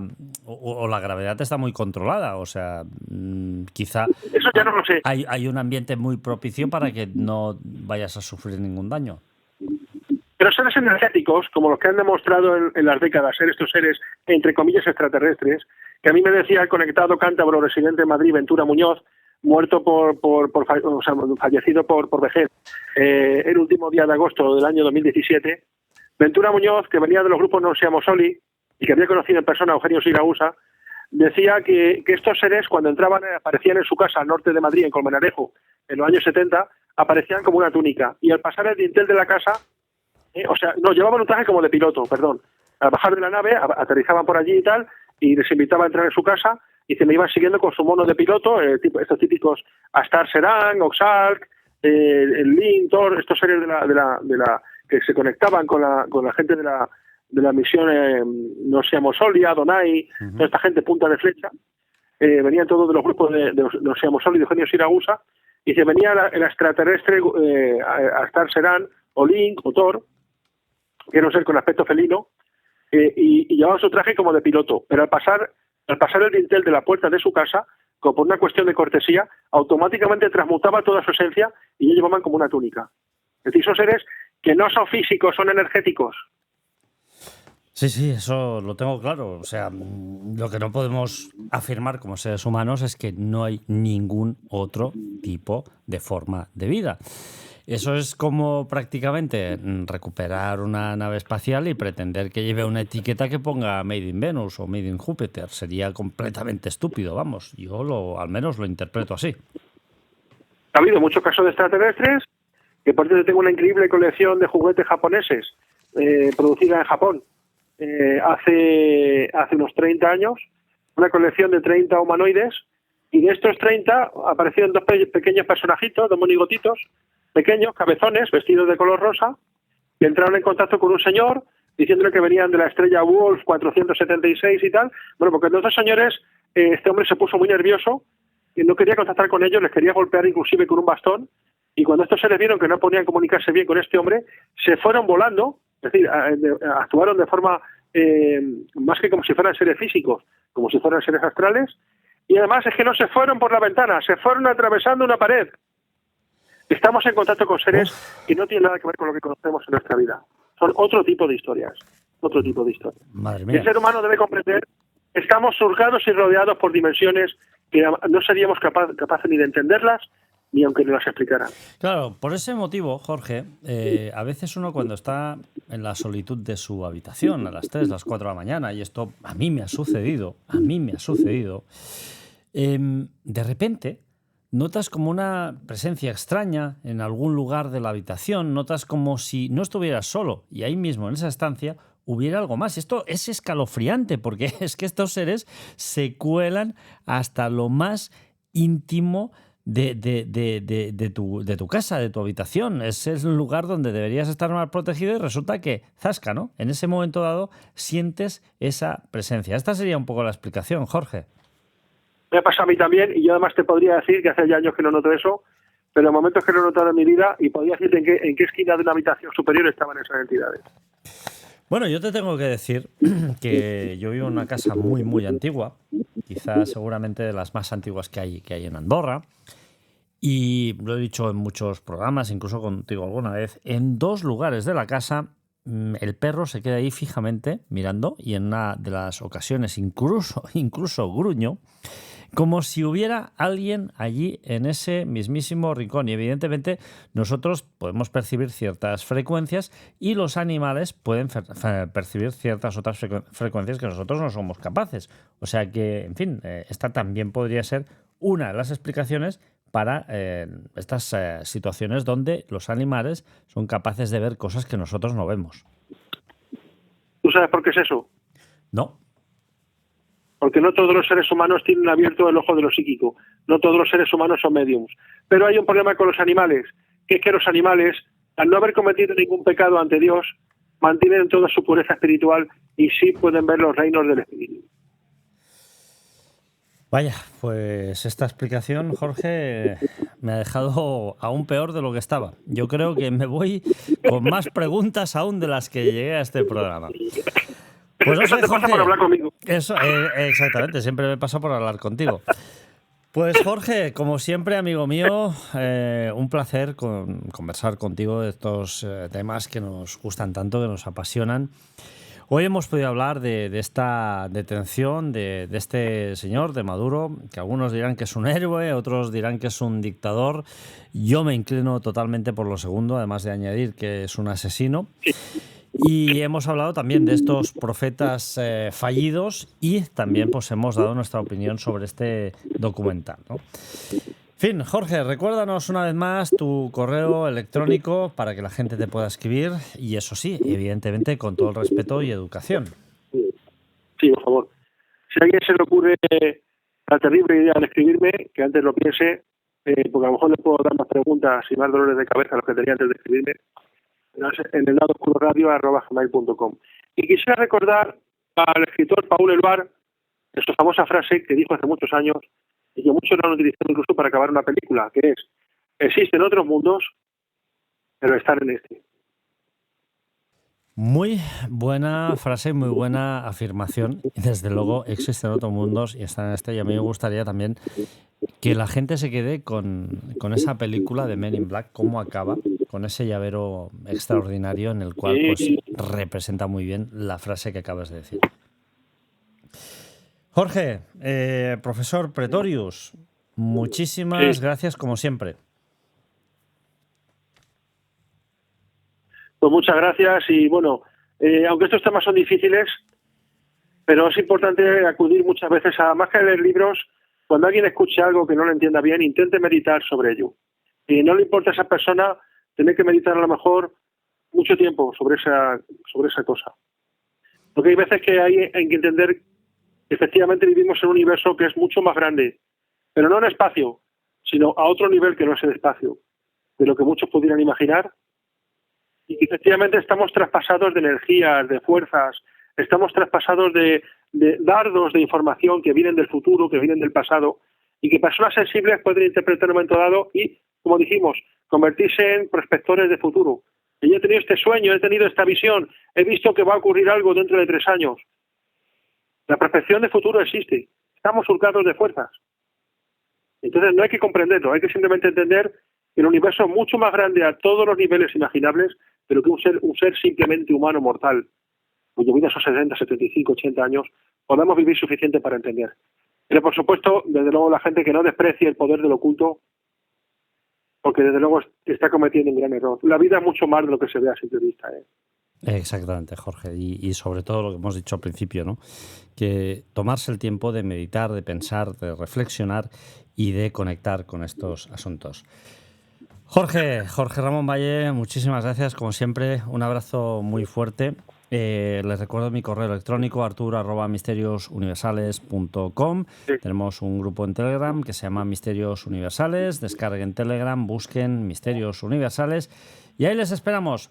Un abrazo, Jorge, y hasta pronto. Hasta pronto, muchas gracias.